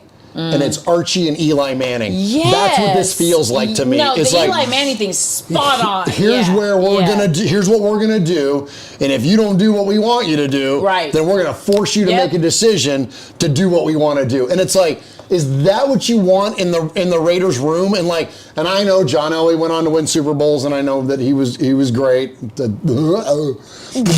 and I know that freaking Eli won a couple Super Bowls. So I get it that those players were good when they were in the league. But that whole idea though, is that the spirit that we want to bring? I don't know. Maybe it is. I mean, shit, I don't know. I'm not trying to sit here trying to be right. We always say that on this show forever, is that we know our opinions are ours and we're not trying to pretend to be right. But I don't know if that's the kind of energy that I would want to bring to the Raiders. So give me a hard pass on the Shedeur Sanders thing. But you know what? But and I think Cam Ward's the guy. That's the. Oh yeah. Cam Ward, I think, could be, and we were talking about him last year when he was in NC State before he transferred over. Like, ooh, is this guy going to come out? Like, if you know. So I think that might be the guy. But I also love this too. Somebody brought it up in the emails earlier. Is a trade for Hendon Hooker off the table? Jared Goff ain't going anywhere anytime soon. Heck no. You know what I mean? So if there's a play to be had there, then I'd be all about it. I'd be all about it. So speaking about going hard, our buddy Dick Harder is in the building. Yeah, man, yeah. Who says, I wouldn't mind a running back, get draft picks for the Boise State kid with a $20 donation to the Foundation. That's phenomenal. That's phenomenal. All right, let's go ahead and get back to your calls here. Let's check in. Who's next, Jeff? I don't know. This is a caller in the Billings, Montana. It's Marvin in Billings. That's not Marvin, though. I think that's the transcript getting it wrong. Who's our buddy in Billings? Daniel.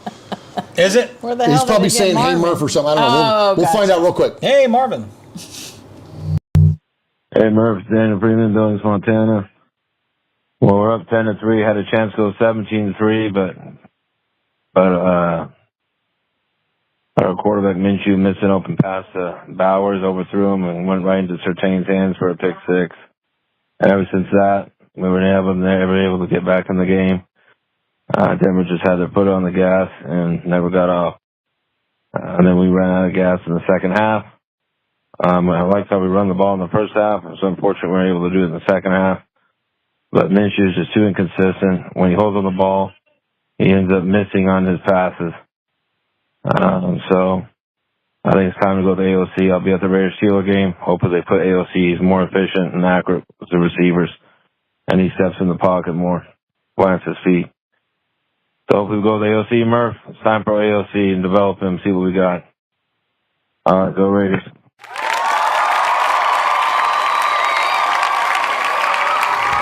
All right, there he is, Daniel in Billings, Montana. Appreciate you, Daniel.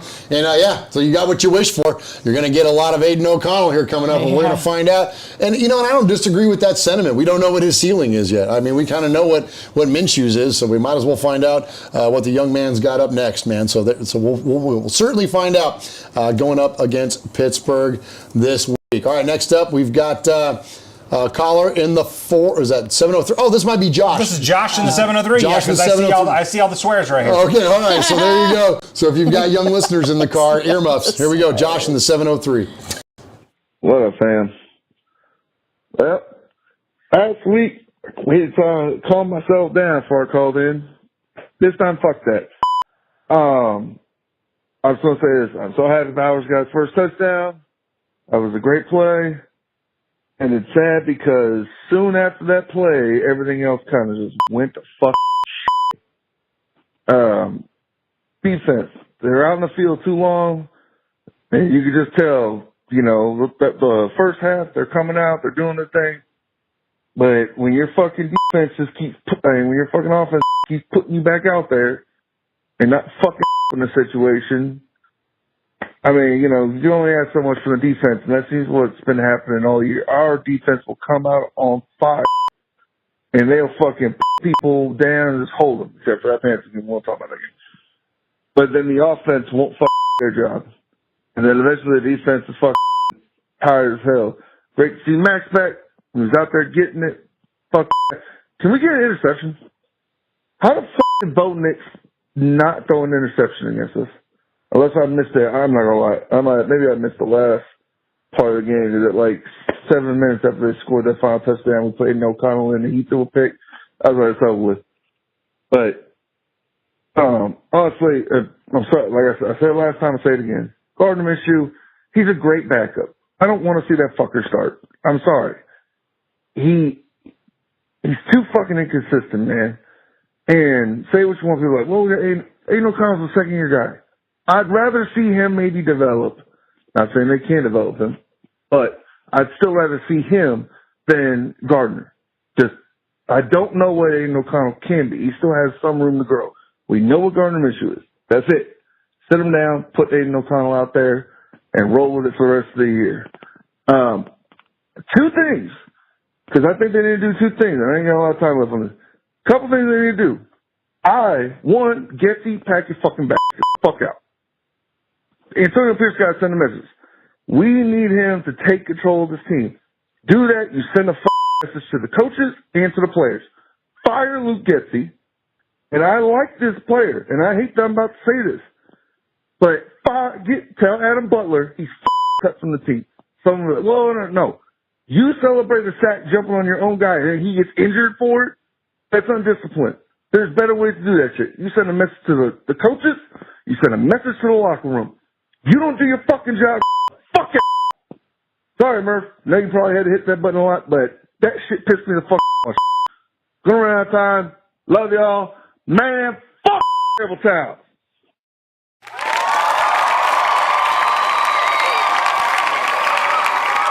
All right, there he is, Josh. Well done on the beach, pal.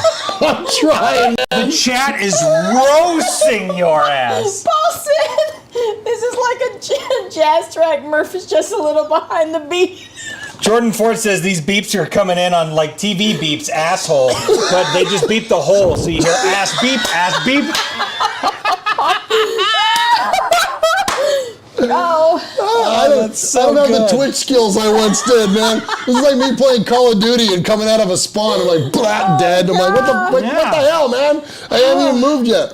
Oh, Paul my said gosh. great effort, though. So. Thank you, Paul. Good I'm effort. trying, man. I'm trying to help out the young ears in the car.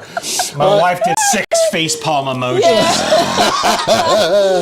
All right, next up, we've got a caller. Silver and Black today says Murf has carpal tunnel now. Hey, Scott. Hey, Scott. Appreciate you, brother. All right, next up, let's go ahead and get to a caller in the 573. Jeff.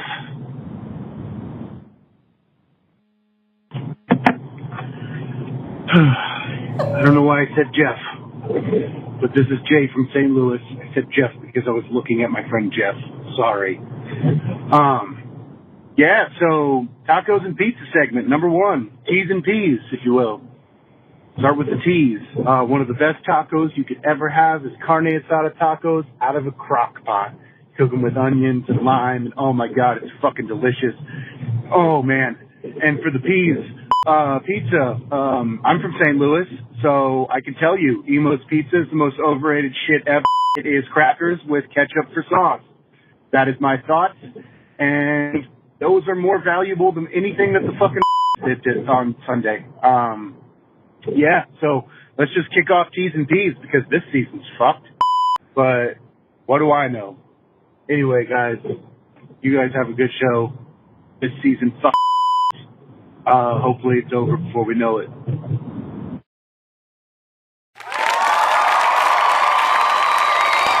All right, there he is, Jay in St. Louis. You're getting a little better. I'm trying to keep up with the transcript, but the transcript is off. But anyways, appreciate you, Jay in St. Louis. And yeah, so we joked that if the Raiders keep playing the way that they are, we're going to do the Tacos and Pizza podcast. Man. We're going to call it T's and P's, man. And shout out T's and P's. Shout out Jay in St. Louis for that idea. But and you know what? We're this close to the T's. Very close. Very close. And so next up, let's get to And I agree with them on Emo's Pizza. I don't know what Emo's Pizza is. It's the most popular, famous pizza in all of St. Louis. Have you been there? Yeah, I have. Yeah, before my daughter was born, my wife and I traveled to St. Louis and went there. It was one of our first stops, and yeah, it's just. I would never think St. Louis pizza. Yeah, no, that's understandable. Don't think that. Yeah, I wouldn't think that. No, don't think that. No, I wouldn't think so. I would never think that. No. But you know who's got good pizza? It's Vegas. Oh, Vegas does have good pizza. Shout out Slice of Vegas. Slice of Vegas. And when we were liked it so much, we bought shirts. Yeah. Oh, I should wear that. I'll wear that next week or a week after next, whatever. But like, yeah, man, Slice of Vegas, especially when you're walking back late from the casino there at Mandalay and you go up the escalator and it's right there. Yeah. Oh, Slice of Vegas is fire. Hits the spot. And you know what? A good side, Jägermeister. Oh, well. Yeah. I was gonna say a Guinness and a garlic knot. Well, that too, but we didn't have Jägermeister. Guinness and garlic knots. We had Slice of Vegas and a shot of Jaeger. No, I think we had all those things. I think we were just blasted. We got all that shit. We were ripped. Oh my gosh! And I'll just take a Modelo. And also on this last trip when we were out there, we were at New York, and there's that El Fortino, which is that Italian restaurant right there. I got a margarita pie, and with tip, it was $20. And it was a deal. It was so good. I didn't get a cocktail. I just had water and a margarita pizza. Oh my gosh, it was delicious. I would say it's fire, and it is fire because it came out of a freaking oven. Oh my gosh, so good. Yeah. Oh. Speaking of brick, man, stop talking about it. No, you didn't. Oh no. T's and P's, man. Jeez. All right. Jeez. Got me feeling some kind of way over here, man. I don't think I can do the T's and P's podcast. I don't know if I can do it. Jeff's about to book a flight to Vegas. Yeah, me and my week 6 are headed straight to Vegas. Okay, clearly we need to be doing the T's and P's podcast. Oh my god! Holy cow! Oh, we haven't even gotten to the T's yet. We just on the P's. Oh man! All right. Next up, let's get to a car and a 5. You're gonna brick, man. Shit. Okay.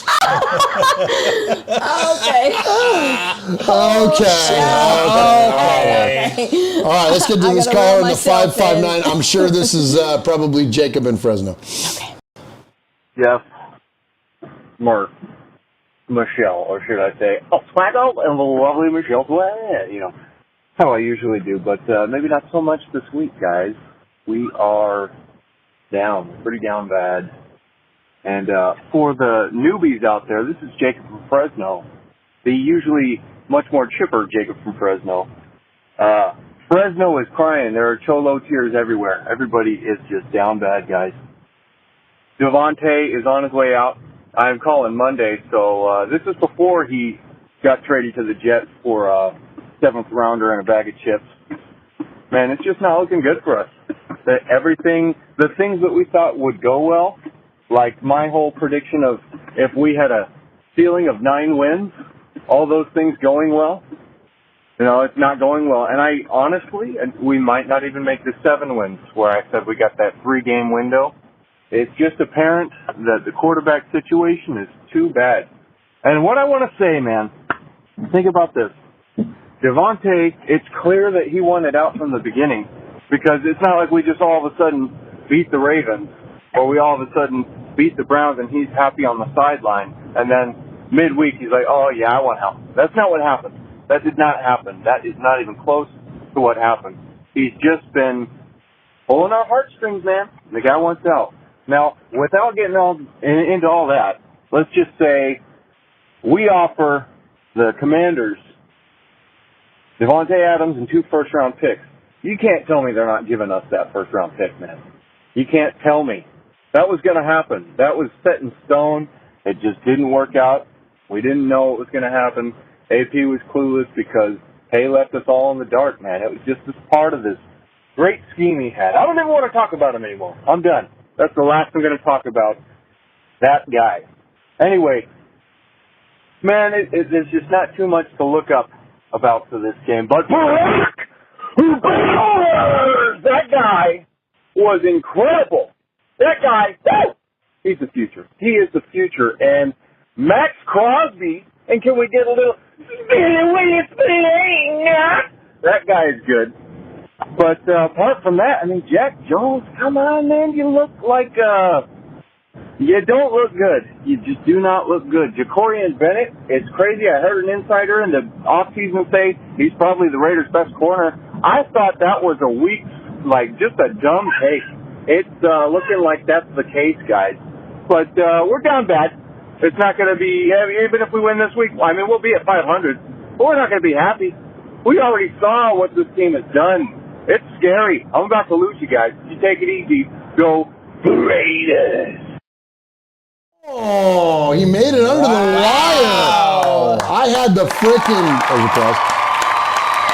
Yeah, we have the Google Voice. Oh my gosh, I had Google Voice locked and loaded for Jacob in Fresno. He made it under the wire, man. That's a veteran move right there. Yeah, he hit the post. That's hitting the post, hitting man. That damn post. Veteran move, man. Good job there, Jacob from Fresno. All right, 2 more to get to before we get out of here for the night. We don't have any email. We don't have any email then, not from Martin or Rico, right? No. Okay. All right. So next up, we got a caller in the 619. Let's see who we got.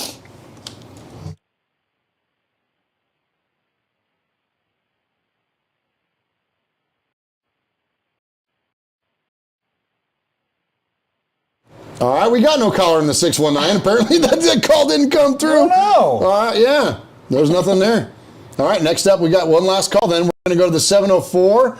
I don't know who this is either. All right, well, here we go. Let's check in with the caller in the 704.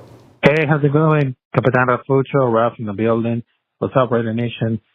So, right now, between getting stuck in a hurricane in North Carolina, which is like a few weeks ago, I have this feeling right now because we just wanted to deserve a lot better.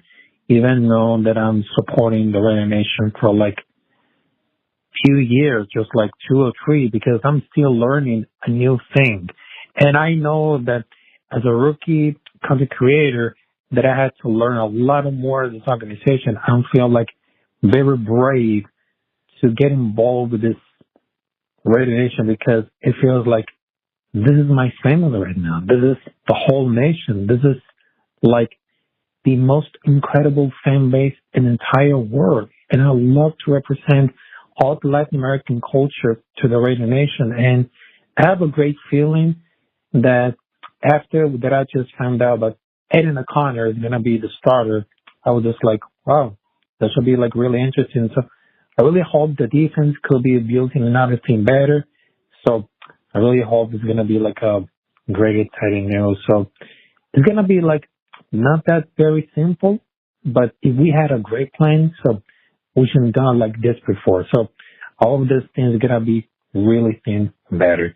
And there's another thing because I know that I support the Raiders since like I support the Raiders when I was like living in North Carolina like 2-3 years ago. But I just wanted to tell you that one of my biggest goals is because I just wanted to get skin in the game, to be on the Allegiant Stadium one time.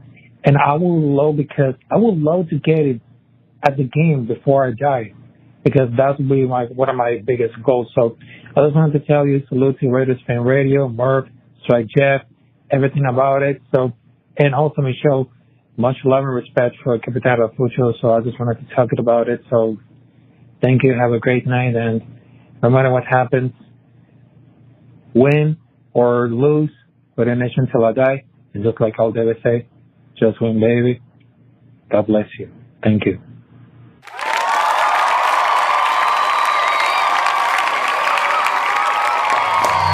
All right, there he is, El Capitan Rafucho. Appreciate him very, very much for that awesome voicemail there. And, listen, I know we don't take ourselves too seriously. We've had a lot of fun Clearly. Clearly.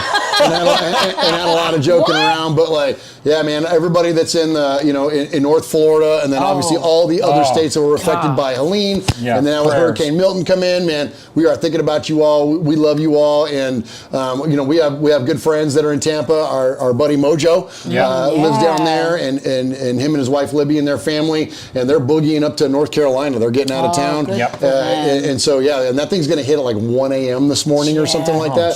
So it's going to be wild, man. And so we're thinking about you all down there. Anybody that's in that area, anybody in the entire state of Florida, for crying out loud. And then of course everybody else that's in the aftermath of Helene and East Tennessee and North Carolina and all that stuff. It's just it's a mess. And so we're thinking about you for whatever that's worth. And we love you guys. And thank you, El Capitan, for shouting that out there, man. That's important stuff. All right. So, but again, we don't take ourselves too seriously. So at the end of the day, when it comes to our emails and our voicemails, we give a Sizzler Award, the best of the best. Who are the best callers or emailers of the night? And Swag Jeff gets to make that choice. And so, Swag Jeff, who do we have tonight? Absolutely, man. We had some amazing emails, amazing voicemails tonight. I didn't write them all down, but you know who you are, and we appreciate you a lot. But tonight's Sizzler Award goes to a guy that he always makes us laugh. But next time, why don't you call in and don't get Google Voice? So tonight's Sizzler Award goes to Stacy Robb. I am the Sizzler.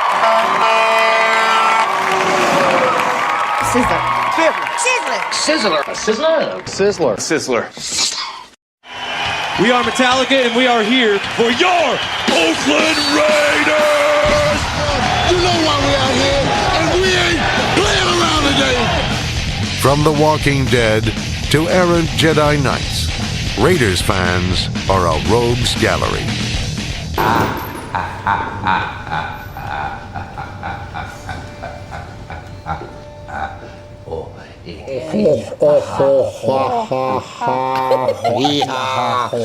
Appreciate you, Raider Nation, so very, very much for hanging in there with us tonight as we come to you from the absolutely incredible Spooky Lounge provided by Michelle. Thank you, Michelle, so very, very much for letting us post up here temporarily as we are building Fan Cave 2.0, and so we look forward to bringing the next version of Raiders Fan Radio coming to you coming up very soon.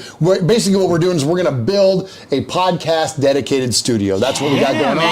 We started the process, started it last year, and it didn't come to fruition in the way that we wanted, but we've got it rolling this year, and so we can't wait to bring that to you guys, and it should be up and running hopefully by late winter, early spring. But in the meantime, for the rest of spooky season, we're going to be here in Michelle's Spooky Lounge, and it's a perfect place to watch a scary movie, have a Halloween party, talk about spooky season. And so thank you guys so very, very much for checking in with us. And it's like, Michelle, doesn't like spooky season, the Raiders are kind of like peanut butter and jelly, right? Like it kind of just goes together. It goes hand in hand. It really does. I mean, come on. Like we've been the toughest, the roughest, the most gritty. And it just, like, spooky season just screams that. Like, they go together. Absolutely. Couldn't agree more. Absolutely. So thank you to all of those of you that have joined us live in the chat room tonight. Appreciate those of you. Thank you for all the super chats. Hard for us to keep up with all the super chats to rattle them off here right now.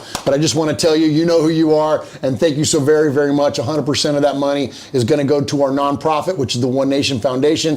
And guys, I've been kicking around some ideas on how this is unfolding, all these tragedies that are going on in Florida. I think that, the One Nation Foundation historically has given only to Raiders-related charities. I'm thinking this time, I don't know, maybe there's a Buccaneers thing or something like that we can tie in or whatever. Sure. We might have to get, and we don't have a ton of money after we just gave a bunch to the Politnikoff Foundation, but maybe like whatever we have for the rest of the year, we throw at some of those charities down there. Maybe that's Red Cross. Maybe that, I don't know what it is. Love it. I'm just spinning off the top of my head, but One Nation Foundation probably is going to get involved with some of that. So thank you to those of you that donate donated to the show. And even if you can't support the show monetarily, all we ask for is a like, a subscribe, a thumbs up, tell your Raider friends about us. That's a really, really valuable currency to us because that increases our opportunity for advertising revenue, which again, we give 100% of that away through the foundation. So thank you, Raider Nation. We love you guys so very, very much. We will see you in 2 weeks back here in Michelle's Spooky Lounge. And so my name's Murf. These are my co-hosts, Swag Jeff and Michelle. Swag Jeff, take us out of here. Absolutely. Hey, why don't you shout out the chat? Okay, let me shout out the chat. All right, Jordan Ford's in there. Yoshi's in there. Paul. Uh-oh. It's gone. My chat's gone. Oh, here you go. Okay, here's mine. cool. All right. Vegas Raider Pete's in there. Mark Burris. Paul Etcherton. MLA All Day. Let's see, who else is in there? Paul, Vegas Raider Pete. Oh, Tony Collins is in there. Thumbs up, subscribe is in there. Everybody, thumbs up, nice. subscribe. Awesome. Thank you. Space Silver and Black Today was in there. Listen, Rambo Adventures. We've got a lot of people in there. Thank y'all for hanging in there, honestly, because there would be a lot of reasons to not want to check in this week after the game that we got to see. So thank you for hanging in there and making me laugh. My goodness, Oh my gosh, we have the this was best fun. chat. This was We fun. needed this this tonight. Yeah. Absolutely, we did. Absolutely. So yes, on behalf of Murf, on behalf of Michelle, my name's Swag Jeff, and you've been watching another episode of Raiders Fan Radio, where we take a lighter side, for the most part, journey into the dark side. And don't forget, boys and girls, what happens in Vegas started in Oakland. We love you guys. Much respect. Chris called you out. Are we on?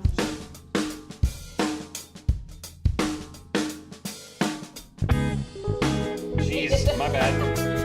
It's hard to remember because, like, when you have your headphones on, are we off? Oh, no. Okay. No, we're not off. No, we're still live. It's okay. Damn it. When you have But it's your okay. Why were you whispering to me with your microphone on? You've been listening to Raiders Fan Radio, where we whisper sweet nothings into Murph's ear. Ew. Gross. Stay bricked up. Stay bricked. Hashtag streams. All right, Raider Nation. What a night This is ridiculous. Yeah. That was As Michelle would say, you're looking at 3 whole-ass clowns. whole ass clown. But you know what else are you going That's to do? us. What are you What gonna else do? we What What else we gonna else do? are you gonna do? Yep. Oh, my gosh. All Beat right. the Steelers, please. Beat the damn Steelers. Golly. Pretty please, with sugar on top. No, with just sugar do on top. it. I'm not even asking. I'm telling. Do it. Just do it.